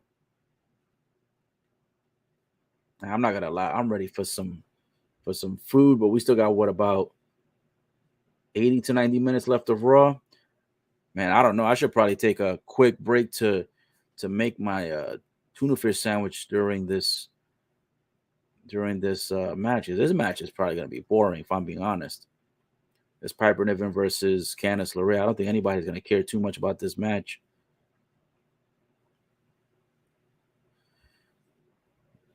Looks like we're still on commercial break. Yeah, I think I'm gonna get some tuna fish ready. Some tuna fish sandwiches ready. Let me see. Unless we come back from commercial break now. Looks like we're not back from commercial break. I'll be back in a moment. Give me a sec here.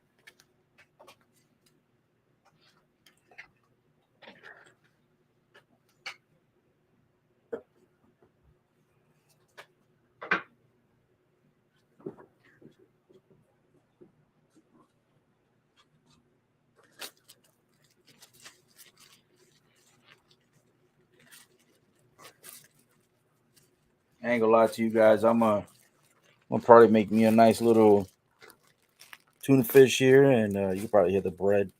That's the back of the bread crackling.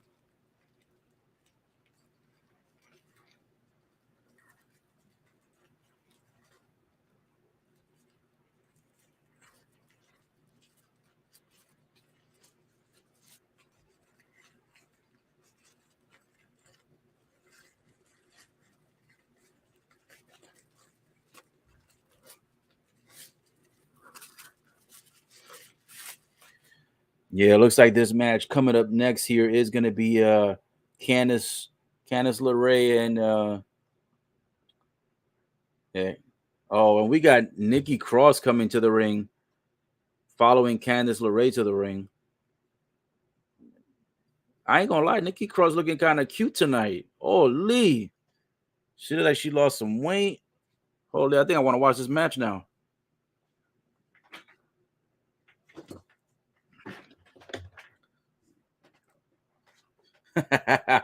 Corey Graves said, I don't think Candice LeRae is equipped to how do I say? He said, I don't think Candice LeRae is equipped to handle Nikki Cross's lonely issues. Oh man, Piper Niven starts the match running Candice LeRae to the ground. Just ran into her like a bulldozer and then slaps her across the top of her head. Nikki Cross is at ringside watching Candice LeRae. She has like a big admiration for Candice LeRae. I ain't gonna lie, Nikki Cross is looking real good tonight. She's got this nice little red and black outfit, like black leather with a nice jacket that's red and black. She did her makeup red and black. She got her hair looking right. Looks like she slimming down a bit. Looking extra curvy too. Ooh, Candice tried to get Piper Niven in a roller, but she kicked out at like a half a second. The crowd is completely out of it. Oh my gosh. A standing powerbomb performed by Piper Niven, and then she leaps in the air and lands her big body on top of Candice LeRae, then goes for the pin, and Candice kicks out about 2. The crowd's not even excited at all, bro. The crowd is just like super, super dead right now. They're like, what is this? They're like, why is this match later on in the Raw Live? Oh man, Piper Niven is getting choked out by, I mean, not Piper Niven, Candice LeRae is getting choked out by Piper Niven right now. Candice is not only getting choked out, but she's simultaneously getting her left arm also being placed in a submission hold. So it's almost like she's getting herself choked out with her own hand and her own arm. She gets thrown face first into the second rope turnbuckle. Piper goes running towards Candice, and Candice plants the elbow to Piper Niven's face. And then Piper Niven gets smashed face first into the second rope turnbuckle.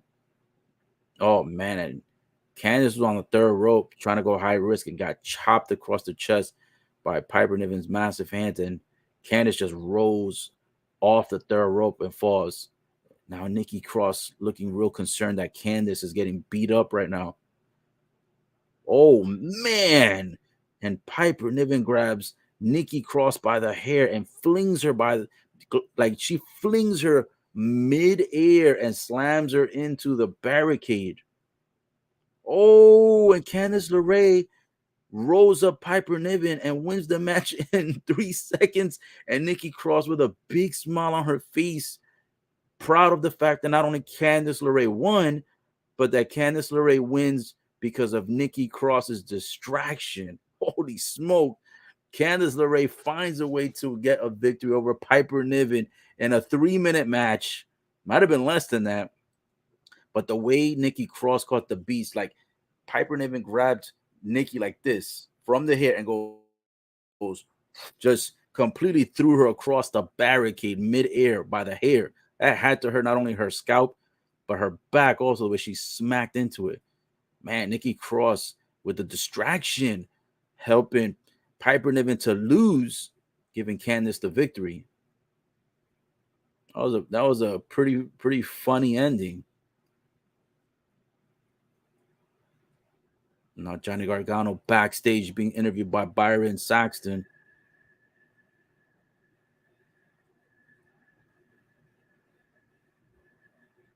Oh, it looks like Johnny Gargano has been offered a match with Otis.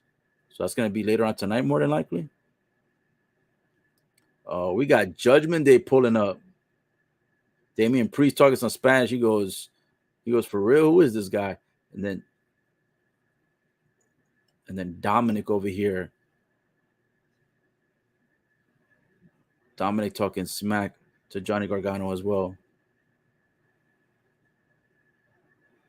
Oh, and Johnny Gargano is saying that Damian Priest talking a lot of smack, considering the fact that he doesn't even handle his own business. And then he goes to attack Johnny Gargano. And then Finn Balor stops Damian Priest from beating up Johnny Gargano.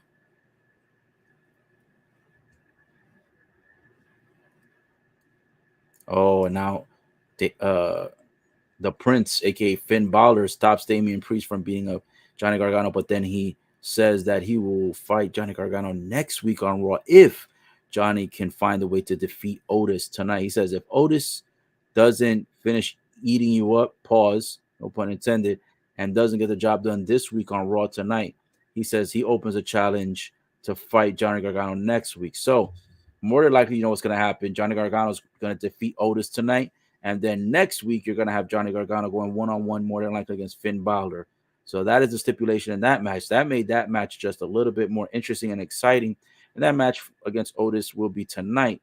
So we'll see if Johnny Gargano handles his business. Now we got The Miz coming out with his boring edition of The Miz TV, aka calling this one the WrestleMania Goes to Hollywood edition.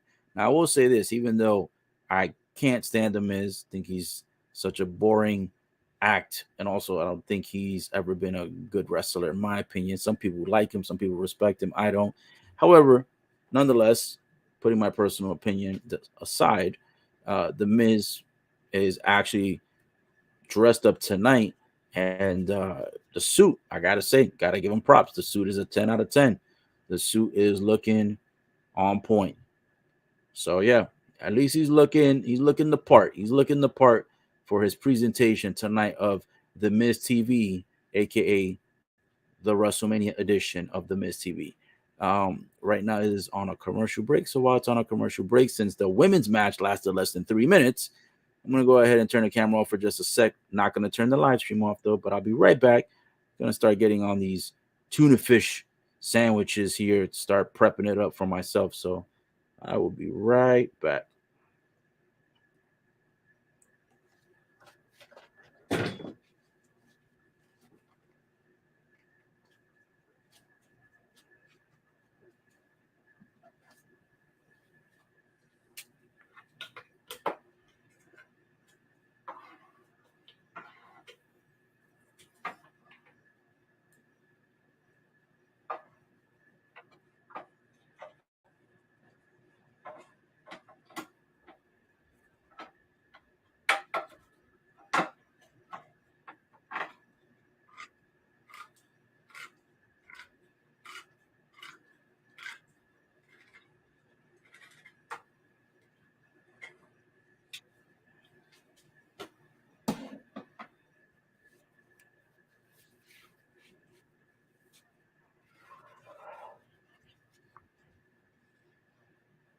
All right, guys. So it's still on commercial break. I'll be back again in a moment. But I heard an Xfinity commercial talking about a 10G. 10G? There's no way. I'll be right back. But this says something about 10G Xfinity internet.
All right, guys. So thank you for patiently waiting.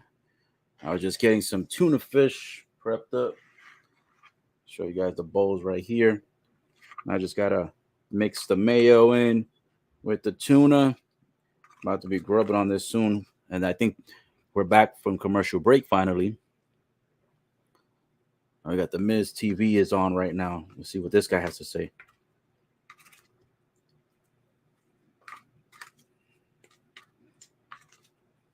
Celebrity guest. Please don't be Logan again.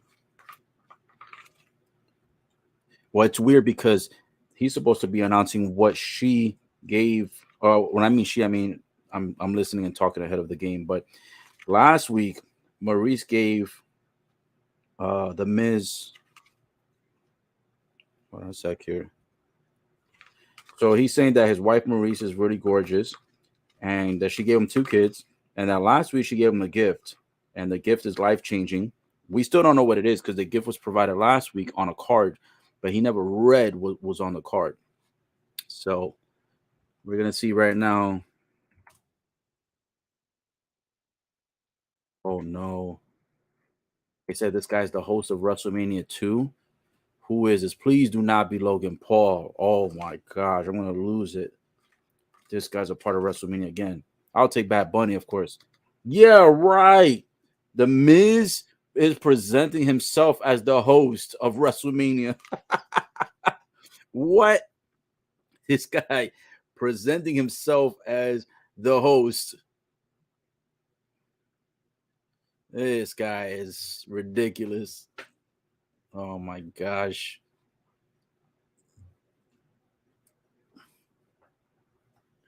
The Miz said, if you thought Chris Rock getting slapped in the face was a big moment, wait till you see what I have installed for WrestleMania. I'll tell you what, man. He's better at the mic than he is in the ring. I say that much.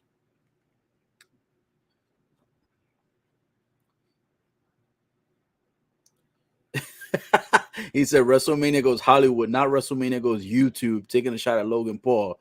That's what I'm saying. Don't bring that idiot out, please.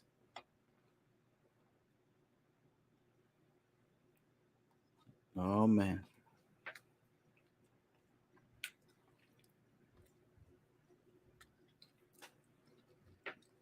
Now he's naming all the matches.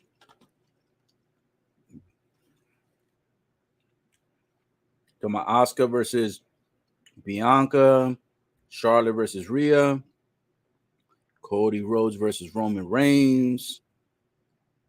Oh, man. An interruption on Miz TV. Woo. Courtesy of Seth Rollins. He's coming out with these big shades, a dope looking furry coat, cool shoes, and they got the fans going, whoa. So I already got the fans on their feet. Tell you, man, every time this guy comes out, they love the theme song, they love the entrance, they love his antics, they love his laughter. Seth Rollins, I think, has become a bigger name than he was last year and the year before. And that's even without having to even wrestle often. He's got the crowd into it, and he's dancing to it too. Well, the Miz was not expecting this interruption, but I can tell you what, he's gonna have to have a conversation right now with Seth Rollins. I think I might see a possible match offer here. We might see a match offer here by Seth Rollins. Now Seth Rollins has you have a microphone too? Yeah, he's got a microphone as well. These shades even have fur on it. I'm done. Oh man.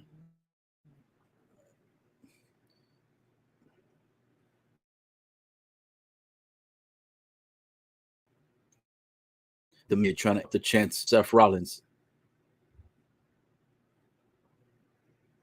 Seth Rollins is still laughing.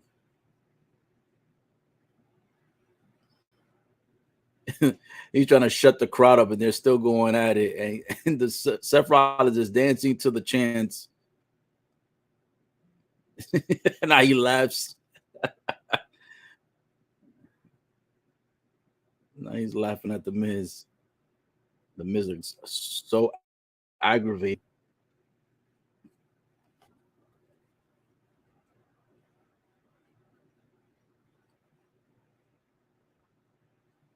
Oh, he says Seth Rollins has been raining on his parade for the past 3 weeks. He's going to stomp you with my big red boots. I hate those boots, and they be getting so much attention. Oh, man. He said he was being a bit of a jerk. Oh, he said I had to stomp you not once, 3 times last week. Oh, we said he was being a beehole. He said, I'm not a B type of person. I'm an A type of person. So you're saying you're an a-hole. He said, the Miz, you were being a b-hole. He says, I'm not a B. He goes, I'm an A. He goes, so you're saying you're an a-hole? What a perfect setup, bro, by Seth Rollins and the Miz. Fans are loving this right here. Oh, man.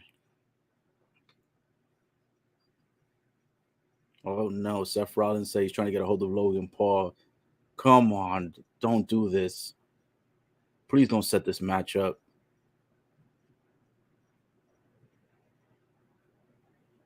Oh, man. He says, you're friends with him.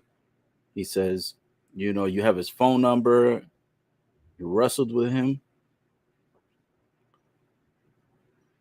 He says, can you call Logan Paul?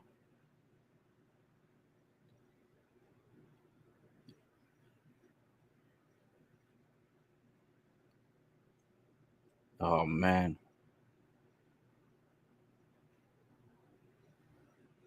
Oh, he shut him down and said no.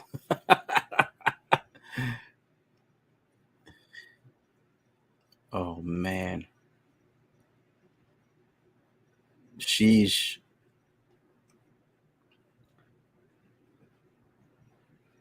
The Miz said he's going to WrestleMania tonight. I'm like, how you going tonight? WrestleMania isn't even tonight. It's in 33 days. Oh, and Seth Rollins gives him a super kick with the shiny boots too. Knocked the Miz out. He wanted the Miz to do a favor for him, but the Miz didn't want to do the favor. And now Seth Rollins getting the crowd back into the chants again. Oh, and he has the Miz's cell phone. He sees it on the ground. Is he going to try to call Logan Paul himself? Bro, there's no way Seth Rollins knows the passcode to the Miz.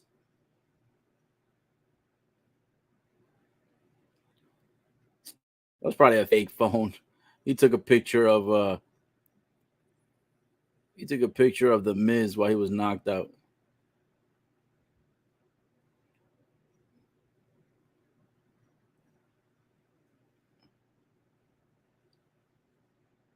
He looks like he's trying to FaceTime Logan Paul.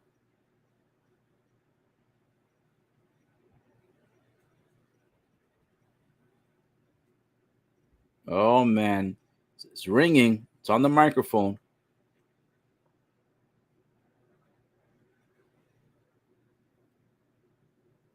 Oh, man. Look at Logan Paul's face. Logan Paul got the stupidest look on his face, bro. Seth actually called Logan Paul from the Miz's phone, apparently. Oh, he says, how's your brother doing after the loss against Fury?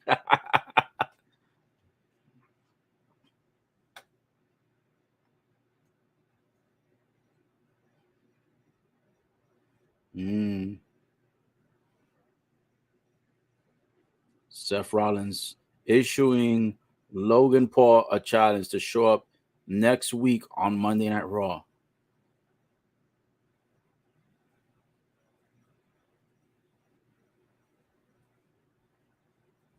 Oh, Logan. Logan says he wants to see Seth Rollins next week running his mouth when they're face to face. Oh man, and Seth Rollins says, "Hey, by the way, bye-bye, biatch." Oh man. And then Seth Rollins' song hits and the crowd chanting, "Oh,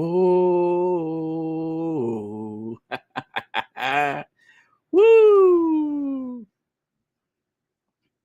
Oh, and then Rollins gets back in the ring and does the head stomp to The Miz and lays him out. Logan Paul, Seth Rollins next week on Raw, going face to face. Guess that means Logan Paul's probably going to end up facing Seth Rollins also at WrestleMania. Next week is probably going to be like the challenge and then the acceptance of the challenge. Backstage, we got Damage Control. Oof, baby. Look at Io Sky and Dakota Kai. Looking cute as ever. Yes, girls. Oof. Getting interviewed backstage by Kathy Kelly. Not a bad look at herself. We got Bayley backstage too.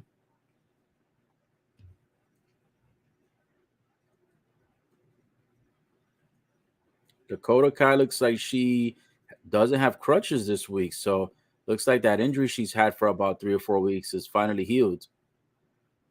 Man, their outfits are looking cute tonight. They're looking cute. Oof.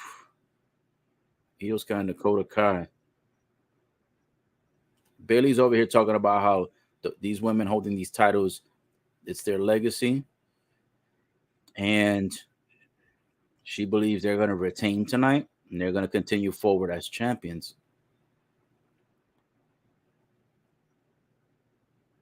Oh, Kathy Kelly just got interrupted by Austin Theory.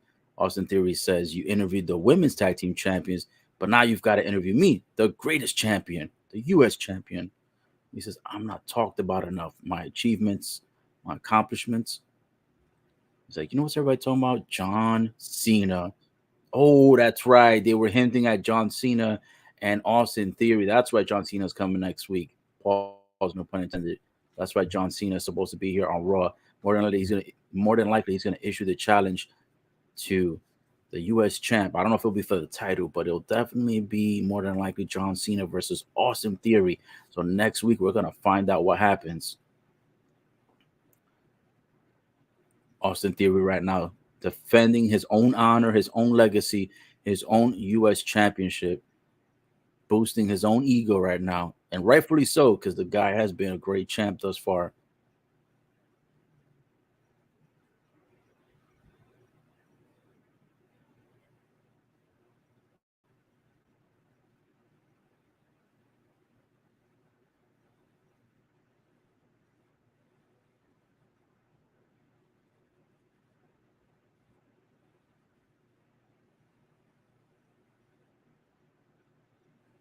Oh, he says he's got the hustle, he's got the loyalty, and he says next week, he said he's going to give John Cena all the respect he deserves. And he says he would hope that John Cena would give him back the same treatment and give him the same respect that he's going to give him as well. So that's going to be an interesting conversation next week between John Cena and Austin Theory, and business is definitely going to pick up. We got Bobby Lashley here on his way to the ring. Looks like it's going to be competition. I thought he was coming out to talk again.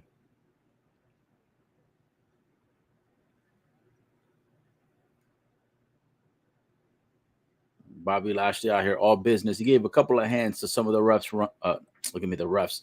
He gave a couple of hands to some of the fans front row near the entrance. You know, quick hello to some of the fans. Then went straight to the ring. Oh my God, Bobby Lashley going up against Elias next. This is going to be an easy squash match here for Bobby Lashley going up against Elias.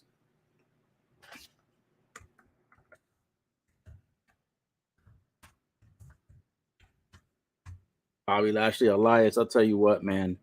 Elias is no way he's winning this. Bobby Lashley has beaten pause, no pun intended, he has defeated bigger guys, and Elias has lost to smaller guys.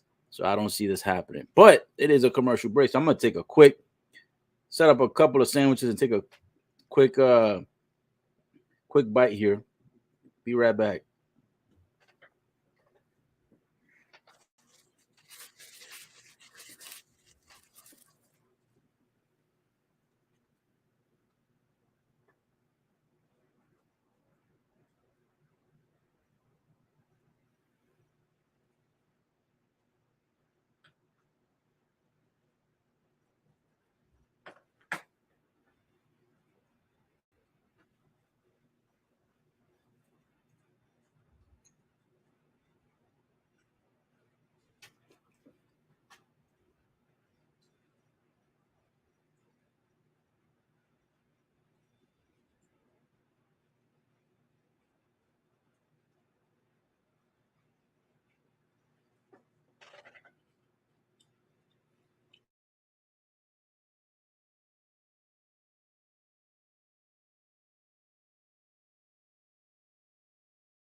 Woo! All right, I'm back. I'm back. Here we go. That commercial break was short and sweet. Had to take a moment to make myself some tuna fish sandwiches. So I had two of those, and then had me Some orange juice, man. That orange juice is so good, especially when you haven't like had anything all day except for just water. So all I had all day was just water. So 2 quick tuna fish sandwiches, orange juice, hit the spot. Now we're back to Raw. Commercials are over. We got Elias and Bobby Lashley match is currently on the way. Bobby Lashley lifting up Elias and slamming him on his back with a big time power slam. Then he clotheslined Elias, and Elias falls over the top to the outside near the front barricade. Bobby Lashley over here going right after Elias. Rick Boogs backstage. They show Rick Boogs taking notes of how Bobby Lashley is beating up Elias. Oh, Elias now ran Bobby Lashley into the ring post, then into the barricade. Then he lifts him up and then throws him on top of the barricade face first. Oh, man. And then Elias, a massive knee to the face of Bobby Lashley. Elias taking it to Bobby on the outside of the ring. Rick Boogs taking all kinds of wrestling notes. This guy's taking notes for like 10 pages already, and the match just started.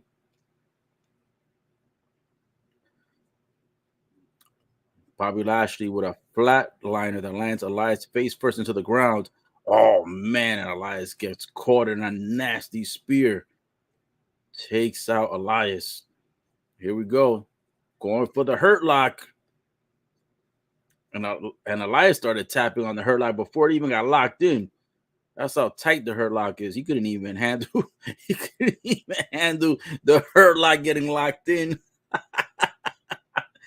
He was like, yo, I am not going through this pain the way Brock Lesnar did at the pay-per-view. He was like, yo, I cannot handle the Hurt Lock. Elias so eager to not handle the Hurt Lock that he ends up just breaking the hole right away. Not breaking the hole, he ends up tapping out right away. Bobby Lashley talking about how he owns Brock Lesnar at the Chamber. He resorted to a low blow to try to break it up. So he won the match. He said he wanted more.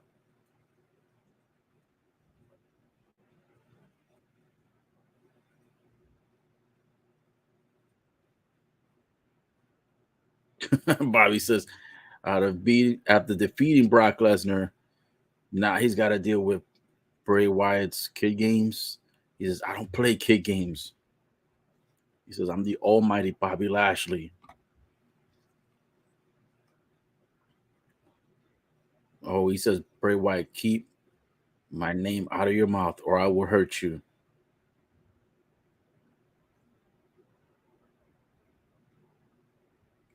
Bobby Lashley sending a statement not only by defeating Elias emphatically, but also with a microphone telling Bray Wyatt to keep my name out of your mouth. Oh, now we got Bray Wyatt on the Titantron doing some dance moves and some throwback videos of Bobby Lashley. Bro, these videos are weird. He said, pull up your pants and do the muscle man dance. Oh, now he's turning into the evil side.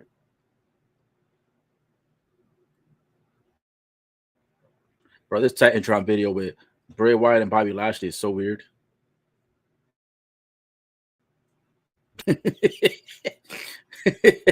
It's got Bray Wyatt dancing to Bobby Lashley flexing. Oh, the fun and games are over. Video changed to the evil side now.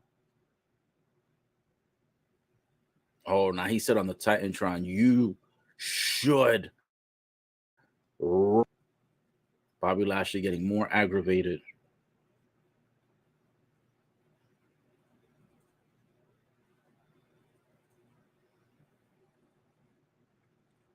Oh my gosh. Chelsea Green talking about Ottawa, Illinois has scum over there. Oh, now we got Carmella backstage trying to get Adam Pearce's attention.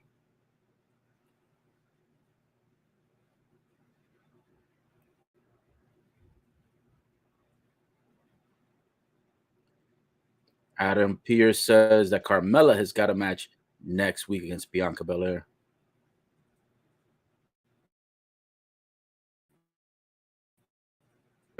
Green is over here admiring Carmella's outfit.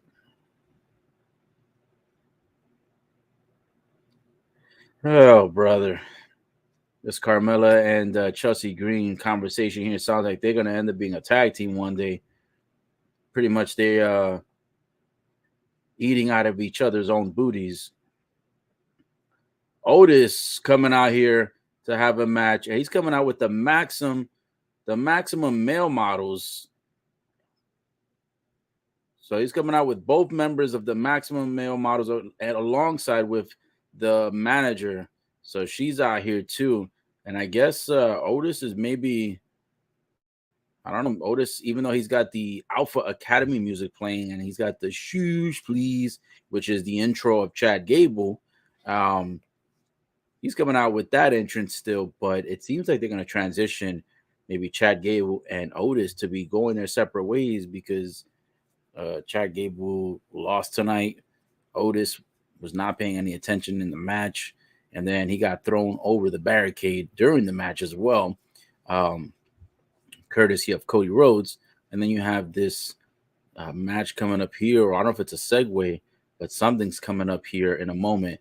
And whatever this is that's coming up is supposed to be, I guess, either Otis having a match, showing his talent, and I guess, I don't know, his appearance to win over the Maximum Male Models faction. I'll be honest, this group has not even, I don't even think they've ever had a match. So maybe they're drafting Otis for his in-ring capabilities, not just for his modeling capabilities. I don't know. But all I can say is this match is this faction that they're trying to build around Otis with the models. I have no idea. This seems like this is a little bit of a far-fetched situation here going on, but seems to be like that's what they've been trying to build up for the past several weeks. They keep dissing Chad Gable, they keep making him lose matches, but they keep trying to publicize and upbring Otis. So I don't know what this is supposed to mean or what this is leading to, but all I can tell you is that it seems like the Alpha Academy is about to go their separate ways, to be quite honest.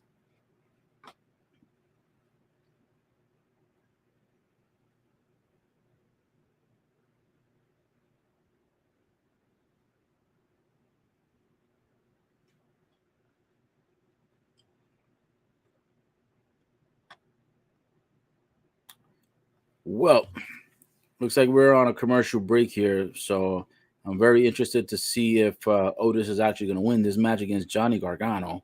I, I highly doubt it though, because Johnny Gargano has a stipulation set up where if he wins, he will go one-on-one next week against Finn Balor. So I highly doubt, highly doubt that Otis is going to win this one. I think he's just out there more for like show and tell for the maximum male models. I don't know. Looks like they're just getting them out there just for recruiting purposes. All right, let me get a little bit more OJ. I'll be right back.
Now they're calling Otis Otis.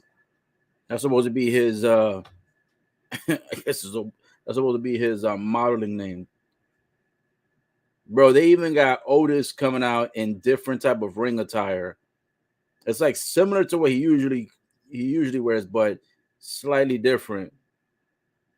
Johnny Gargano now coming out to the ring. So let's see if Johnny Gargano gets the victory as expected. Should be a very obvious victory for Johnny Gargano, in my opinion. But just never know. Anything could happen here tonight. But pretty sure Johnny Gargano is not gonna lose this fight. But this is the upcoming match right here. Go ahead and post it in the comments. Johnny Gargano versus Otis or Otis, whatever they're calling him these days now. Yeah, right. Corey Graves says that Otis's new name, Otis. Look at it like if it's abstract art. There is nothing abstract about Otis. What is this guy talking about? Nonetheless, the match has started. Oh man, Johnny Gargano catching a spinning elbow by Otis. Oh man. Yo, this man Otis just leaped into the air and just smushed Johnny Gargano on the ground with his massive midsection. Pause, no pun intended. Talking about his big belly, and then he runs into Johnny Gargano's back. No pun intended there either. But Otis right now got the momentum to start things off. Oh man, but Johnny puts the boot to the face of Otis. Got the models at ringside watching to see if Otis is going to get the victory. Oh man, Otis runs right into the ring post through the ropes. Johnny Gargano is a little bit unevenly matched here, but especially when it comes to strength and size, no pun intended. Oh, Johnny gets thrown into the air but lands on his feet. A couple of drop kicks across the face, and he does a Itziguri. So Johnny Gargano right now getting the momentum shift. Oh man, super kicked the jaw of Otis, bro. You can see Otis's head flop backwards, and you can see like and water just fall off. He gets up on his feet. Now he's looking at the female model, and oof, she's looking smoky hot.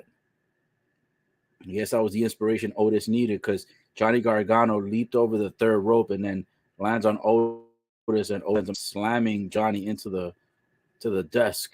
Oh man, now we've got the male models outside of the ring doing a mugging right now, attacking Johnny Gargano. And at ringside, they got this bootleg Hollywood Hogan. Looks terrible.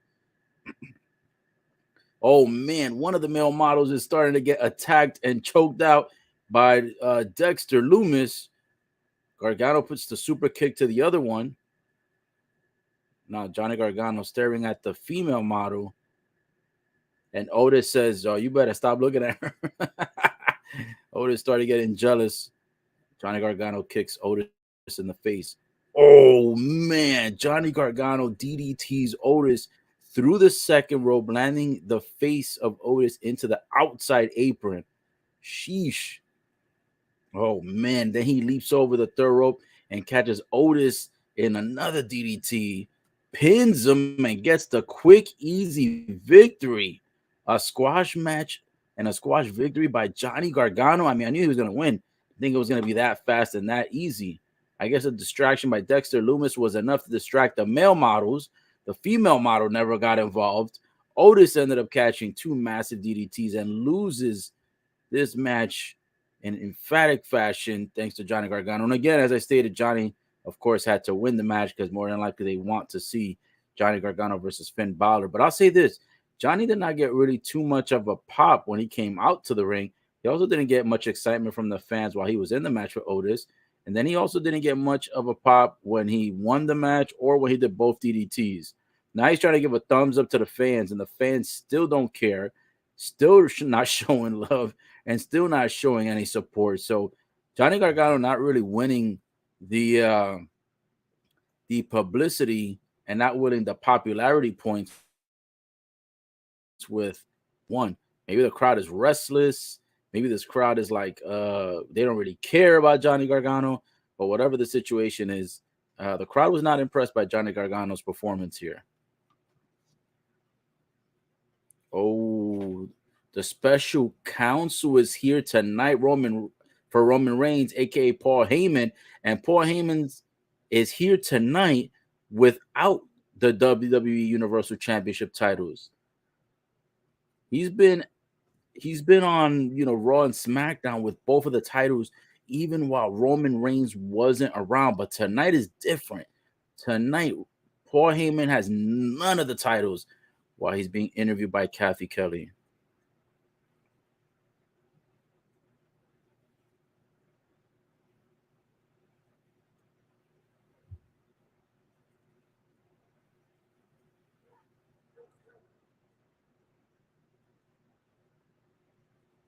Paul Heyman just kind of insulted Kathy Kelly for interrupting Paul Heyman because she stated that Cody Rhodes never said he was going to SmackDown to see Roman Reigns. However, it's pretty much implied. So he had to correct her when she interrupted.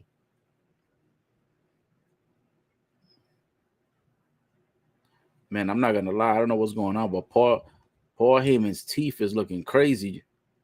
Them joints looks like he was rubbing like gold or butter on them joints the whole time. I'm not gonna lie, Paul Heyman, as much as I respect him as a manager and everything he's done in the business, that boy, all that money he got, he should have got them teeth fixed. Now, Kathy Kelly looking scared backstage after Paul Heyman talked all that smoke to her, but it was her fault. How you interrupting the council, the tribal chief's wise man, when he's speaking, and when you know for a fact that the only reason why Cody Rhodes is going on SmackDown is to confront Roman Reigns, especially when he literally said they have not been on any shows together at all. What do you think he's going to SmackDown for? To confront Roman Reigns? And she was like, Kathy Kelly was like trying to deny it or try to like find an scapegoat to say that Cody Rhodes didn't directly say that. This is pretty much what he's going there for. There's no other reason. He indicated that he hasn't seen him, and that's his opponent, and that's who he's going to face at Mania. So of course he's going there to kind of get, to get a little bit touchy, touchy, not literally, but to get a little touchy as far as conversation. So Kathy Kelly was looking absolutely scared and shocked when she was corrected by Paul Heyman. Paul Heyman looked like he was aggravated when she was trying to correct him. So that was a funny segment right there.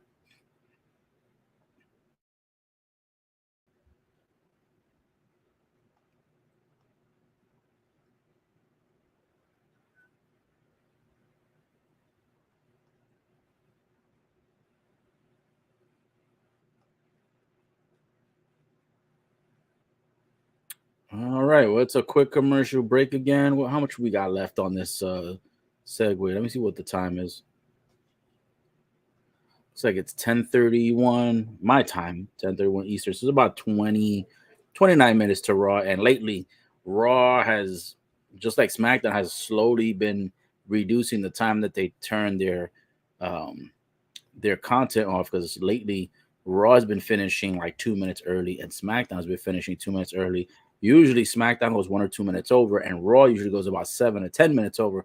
I guess not the case anymore. Raw and SmackDown has been finishing on time, basically. All right, be back in a sec.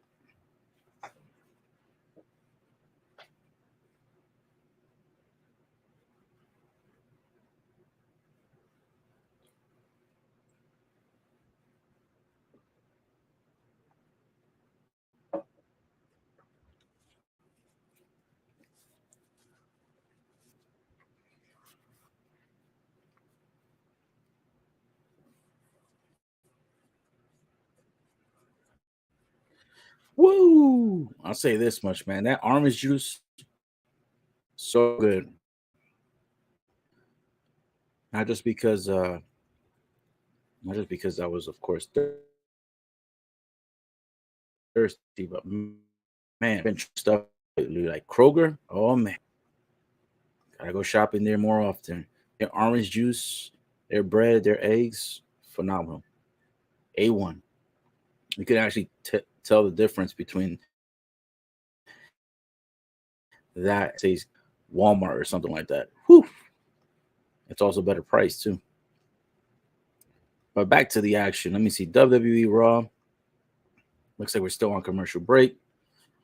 I believe, since it's only about 20 something minutes left, the upcoming match should be more than likely the final match of the evening. That match will be the tag team women's match. So you already know who the contenders are. It's going to be Lita teaming up with Becky Lynch, and they're going to go 2-on-2 tag team competition for the titles, and it's going to be against Dakota Kai and Io Sky, aka two of three members of Damage Control. So, with that being said, once the commercial break's over, that's going to be the more than likely the final match to close out Raw tonight, unless there's any other special segues that should be coming up after that match. But I don't think so. I don't think there's much else left. We heard from the Judgment Day. We Johnny Gargano won his match. What else? We've seen Gable and Cody's match. We've seen the tag team match to open the show, which was Jimmy Uso and Solo Sikoa versus Street Profits. We know that Roman Reigns and Jey Uso are not here tonight. We've seen Kevin Owens backstage, and also we've seen him attack. What was it? He attacked Jimmy and Solo. So yeah, it's been a lot of high action, good promos, all kinds of stuff going on throughout the evening. Well, right now we got back from commercial break. We got Becky Lynch and Lita, and Becky Lynch looking absolutely cute tonight. Oh my goodness. So is Io Sky and Dakota Kai. I love to see these women in the ring, out the ring, behind the scenes. Man, these women be just looking top dollar. They're showing Corey Graves and Kevin Patrick right now having a conversation, and behind them they've got these two guys that are trying to act like they're punching each other in the face just for the free camera time. And then the camera ends up zooming in a little bit where it ends up kind of cutting them off, so it just shows only Corey and only Kevin. They were like, yo, we can't be showing people acting like they're punching each other in the face. Oh man, bro, they showed the MVP spit in slow motion, and it looks even grosser than when it happened on live TV. My goodness. Not only was it a big spit splash, but you can see it dripping after he was done too. And it caught like Brock Lesnar's outfit as well. Like, oh man, the face, his vest. Oof. That looked absolutely gross. You couldn't pay me enough money to let another person just like spit like that in your face. Like nope, not doing it. Definitely not doing it. Oh, next week on Raw, we got Kevin Owens going one-on-one against Solo Sikoa. So I guess that little attack he did earlier this evening might not be so great, because next week he's going up against Solo, and might be more members of the Bloodline showing up. Might get a sneak attack. It might beat him up. And then, of course, next week, you got Seth Rollins and Logan going to have a conversation about possible WrestleMania. And Gargano, since he won against Otis tonight, a.k.a. Otis, he's going to go next. What else we got next week? Next week, we got Carmella going up against Bianca Belair. I don't know how Carmella keeps getting matches, like, against good competition. Carmella lost at the Chamber match, and then she faces Asuka tonight. She lost to Asuka tonight, right? She literally lost to Asuka tonight. And then now she's going to get a match next week against Bianca Belair. Like, what is going on here? Like, who is Carmella? Like, you know, how do I say this in a clean way? Who is Carmella drinking up right now? She is drinking somebody up real good because whoever she's slurping up, man, they're giving her all this type of TV time. But nonetheless, let me switch over to Becky Lynch. My gosh, this outfit tonight. Oh man, I wish I was front row.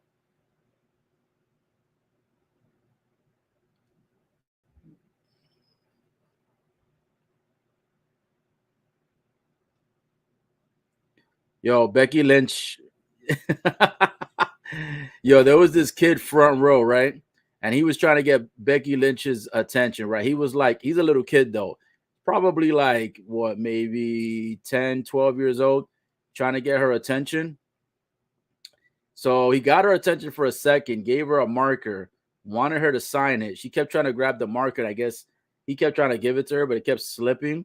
And I don't know if she thought maybe he was kind of like doing it on purpose. Like, she ends up saying like, "Yo, forget about it. I'm not even gonna do it." And then he tried to ask her again, and she was like, "Nah." She looked like she was pissed off at him. Like she got mad because he looked like maybe he was trying to play with her a little bit.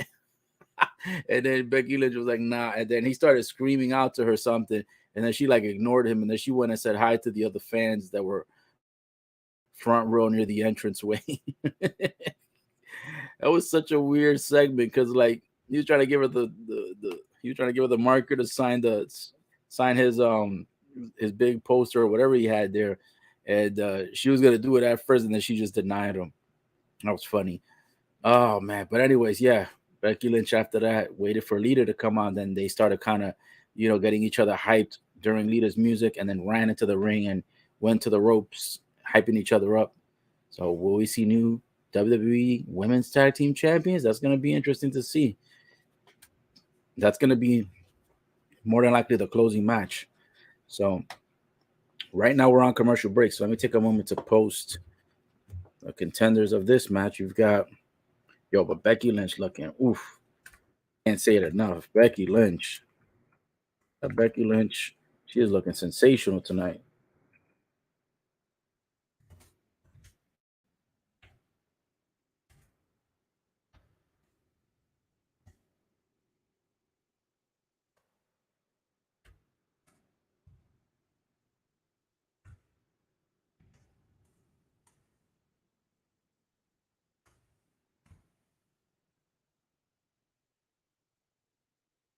All right, so this is the match that we have. This is more than likely again the final match of the evening, the main event. This should be closing it all out here tonight. It's Becky Lynch and Lita teaming up versus Io Sky and Dakota Kai. And yes, it is for the women's tag team championship here tonight. So it is for the women's tag team championship. So I put women's tag team match. I meant women's tag team championship. But yeah, that's the match that's going to be happening right now. So we are on a commercial break. But as soon as a commercial break is over, this is going to be the match that's going to be closing out the night. Of course, you know that Bayley is more than likely going to be at ringside. You already know that. No way that Bayley is not going to be at ringside. You know what I'm saying? That's going to be obvious. So, and earlier tonight, Becky Lynch did say that if Bayley gets involved, her and Lita will make sure to take care of Bayley once and for all. This should be this match should more than likely be Io Sky and Dakota Kai retaining the titles. I don't see them losing the titles. I definitely don't see them losing it before WrestleMania. That would be kind of weird to make them lose the titles. 33 days basically from Mania. So I don't see it happening. That would be a big surprise, a big turn of events if that happens.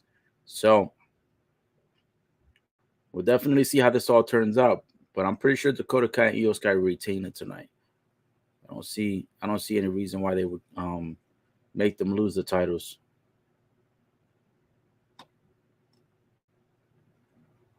Let me see. Are we back from commercials? Not yet. Not yet. Well, they are giving the promo of WrestleMania. So that means that commercial break is more than likely about to be over.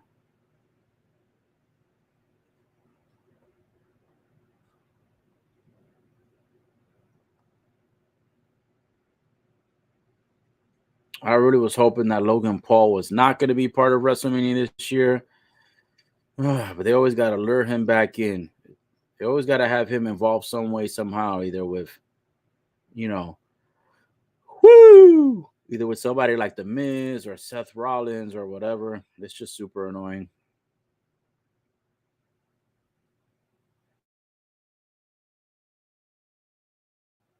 Still giving Lita's song? Man, Lita's song has been playing the entire commercial break. These fans are probably bored of Lita's song. Now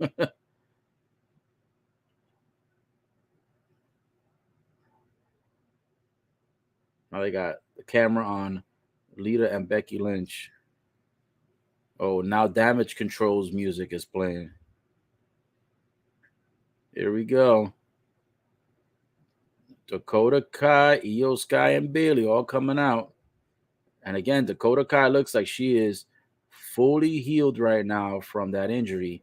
No crutches tonight at all. Earlier, when they interviewed, she didn't have any crutches. Now she's on the way to the ring. She has no crutches. So looks like Dakota Kai should be ready for competition. Io Sky, more than ready. She's like walking to the ring real quick. She's ready to get out there. Dakota Kai over here kind of like hopscotching her way to the ring. Becky Lynch, super serious face, looking super motivated and ready to go. Io Sky, Dakota Kai, and Bayley out here taunting and gesturing to the fans at ringside with the apron. I should say on the ring apron. Yo, Lita looks like she could be like the older sister of Becky Lynch, bro. But like her face is just not it. But other than that, she looks like they could have been like family at one point.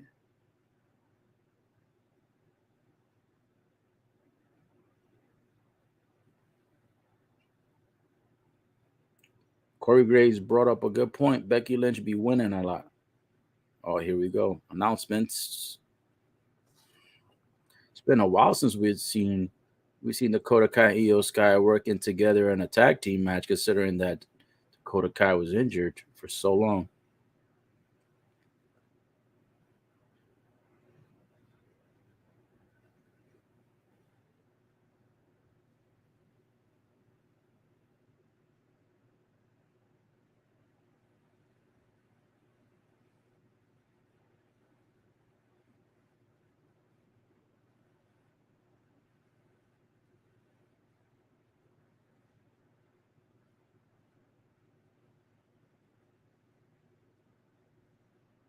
The fans booing Dakota Kai and Io Sky right now.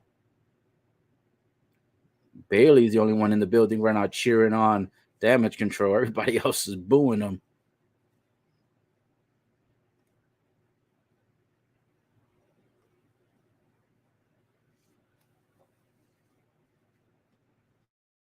Oh man, here we go. The tag team titles are on the line. Those are some really nice looking titles too. They got the women's titles looking cute. All right, Becky Lynch starting off the match with Io Sky.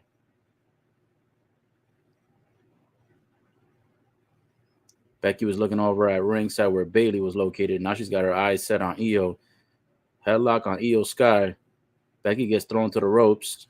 Ooh, she takes down Io Sky. Starts flexing, showing the muscles.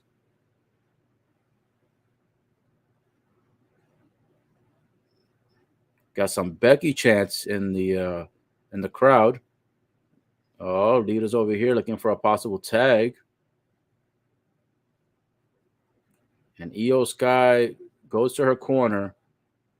And Io Sky tags in Dakota Kai. And Becky tags in Lita. So we got Lita versus Dakota Kai.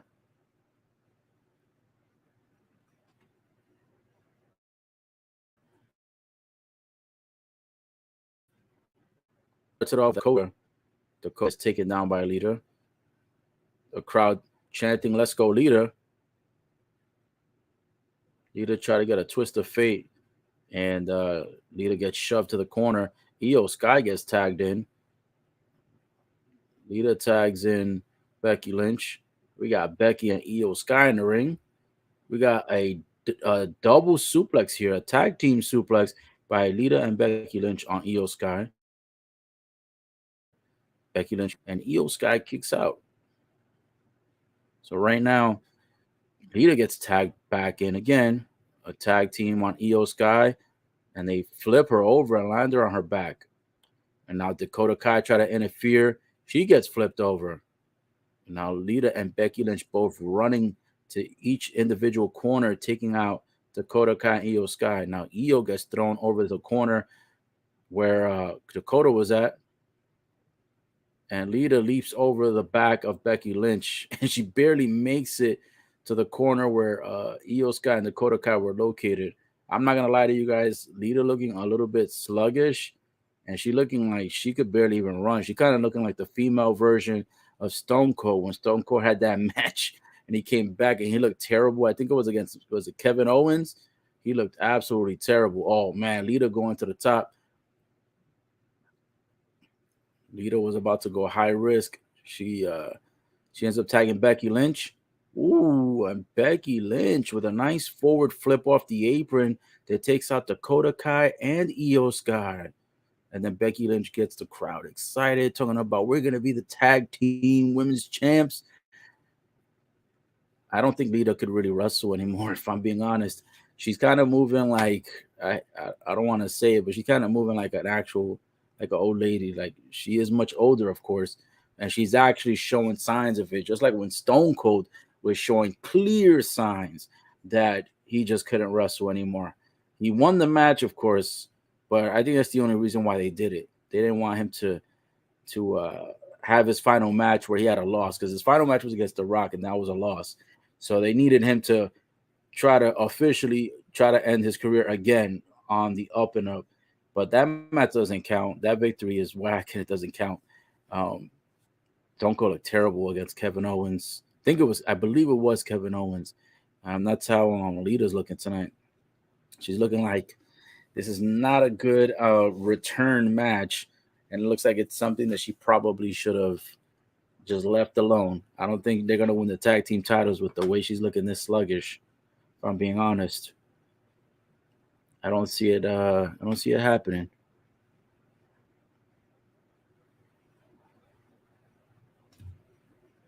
Right now, let's see. On a commercial break. Final match of the evening. Raw Live. No pun intended. We're almost on the way with finishing up tonight's Monday Night Raw.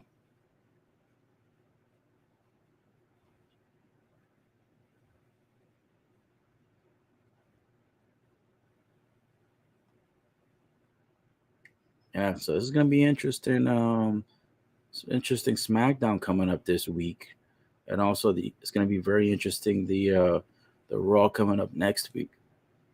I'm very interested to see how where we're gonna lead the next couple of weeks into Mania, but it's looking good so far. It's been a pretty decent Raw's War tonight, or WWE Raw, I should say.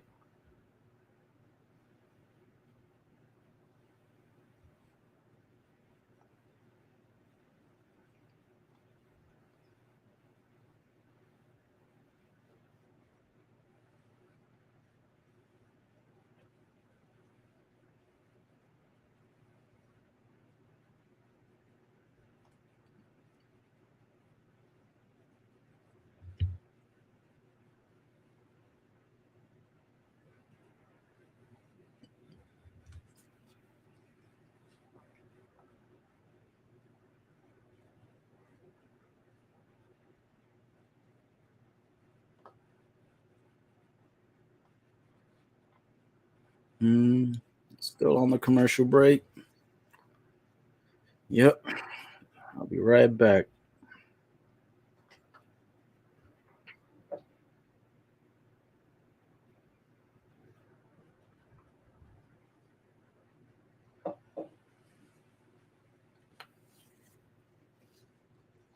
All right, looks like after I finish getting my orange juice again, looks like back.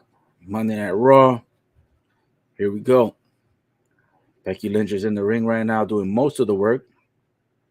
She was beating up on Dakota Kai. Dakota was hanging off the second rope and caught a nasty leg drop, courtesy of Becky Lynch. Now, Io tries to interfere. Oh, Becky Lynch now dealing with both women. She's about to land a DDT on Dakota Kai and then a reverse DDT on Io Sky simultaneously. Then goes to pin Dakota Kai, and Becky Lynch almost gets the victory. I'm telling you, I think Becky Lynch is going to have to do all the work in this match. Have much of a choice. Lita doesn't look like she can really wrestle. And Becky Lynch out there looking nice and peachy, nice and cheeky. Oh man, Becky Lynch catches Dakota Kai in the face. Ooh, a diamond dust off the second ropes by Becky Lynch, who goes for the pin, and Dakota Kai kicks out again. Tell you what, Dakota Kai right now, it's her first match back officially after that injury she had for a while.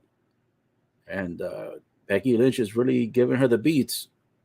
Oh man, Io Sky interfered in the match and drop kicks Becky Lynch across the face. We got Lita checking on Becky. Io Sky about to attack Lita. Oh man, Lita catches face first into the announcer's desk table. Io Sky gets tagged in by Dakota Kai. Oh, and Io Sky leaps over the outside ropes and lands on Becky Lynch, taking her out. Oh man. Io Sky now taunting that they're going to retain the tag team titles. But man, Io Sky with a beautiful springboard jump off the second ropes outside of the ring, landing on Becky Lynch, who was on the outside of the ring as well. Io brings Becky to the ring and then tries to get the pin. It's only a 2, and then she screams at the referee that it should have been a 3 count, eagerly waiting to go ahead and win this match. Oh man, Becky Lynch right now getting her own arm to choke herself out, courtesy of Io Sky pulling Becky's own arm across her own face. Oh, Io Sky. She got taken out for a second by Becky, then Becky catches a drop kick by Io Sky. Now Dakota gets tagged back in. They got Bayley screaming at the outside of the ring as cheerleader. Oh man, they botched the double team. I mean, they kind of made up for it, but they botched. Dakota Kai went for the pin on Becky Lynch, and it was a kick out after 2.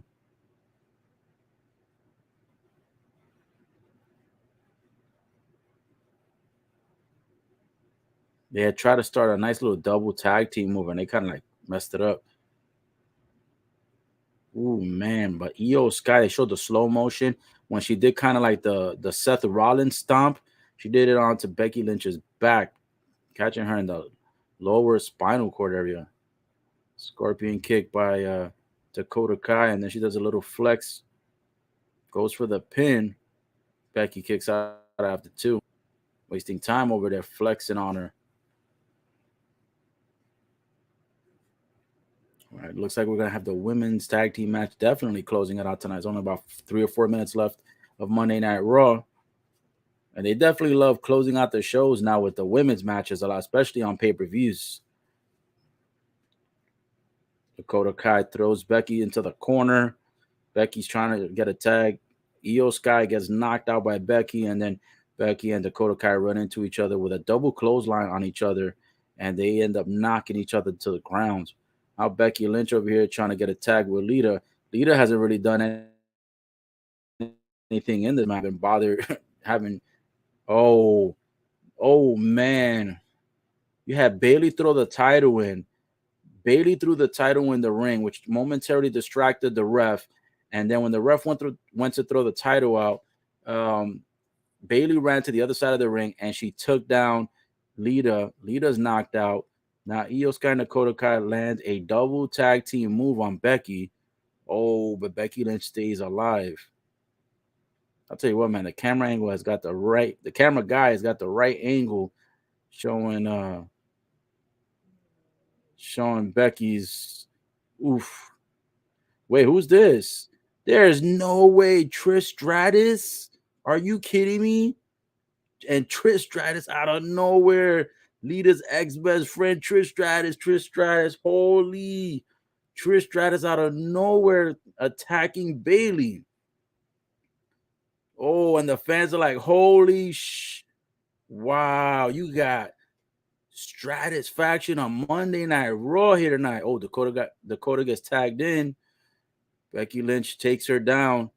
Lita in the ring. Io Sky gets in the ring and catches a clothesline by Lita. Catches another clothesline. Oh, man. Lita trying to do a Hurricane Rana and performs it on Io Sky. Looked a bit rusty. It looked half decent, half rusty. Oh man, she planted Io Sky on her dome. That was kind of rough. Oof. Dang, Io Sky almost got it. Lita has the strength anymore, bro. Oh man, she tried to go up top, but Io grabs her by the leg and takes her down. Not Io Sky's the one going high. Leaps up to the third rope. Oh man, try to perform a nice little moonsault somersault off the third ropes and missed. Now Lita kicks Io in the stomach. The twist of fate. Twist of fate lands. Lita again. Gesturing over to the top rope. She's going up top. Bayley's out here creating a distraction. Trish Stratus pulls her down. Bayley gets her face smashed into the apron and catches a kick in the face by Trish. Oh, Dakota gets back. Oh, and Becky Lynch drops Dakota on her face. Now she's neutralized and holding her with a submission. Oh, Dakota Kai's trying to tap, but she's not even the legal person. Oh, no, Lita with the somersault. Whoa, are you kidding me? There is no way. Trish Stratus comes out here, helps Lita and Becky Lynch to take care of Bayley. Then Dakota Kai gets taken care of by Becky Lynch, and then Lita does a somersault off of the third rope, lands on Io Sky, and pins Io Sky. 1, 2, 3. There's no way you get a moment of satisfaction here tonight. You get a moment of Damage Control getting dethroned for the titles before WrestleMania, and you have new women's tag team champions here tonight in Becky Lynch and Lita, courtesy of Stratusfaction at ringside. I cannot believe it. Oh man, this is insane. Who would have thought that Trish Stratus would have showed up, and then who would have thought to top it off that there would be new women's tag team champions, and who would have thought Lita would be half of the new women's tag team champions? Insane. Well, guys, that's going to end Raw here tonight. I can't believe the outcome of this match. This is absolutely insane. Hope you guys enjoyed this live broadcast of Monday Night Raw on February 27, 2023, today's date. See you guys this week, Friday, for SmackDown. Take care, be safe, and God bless. Peace.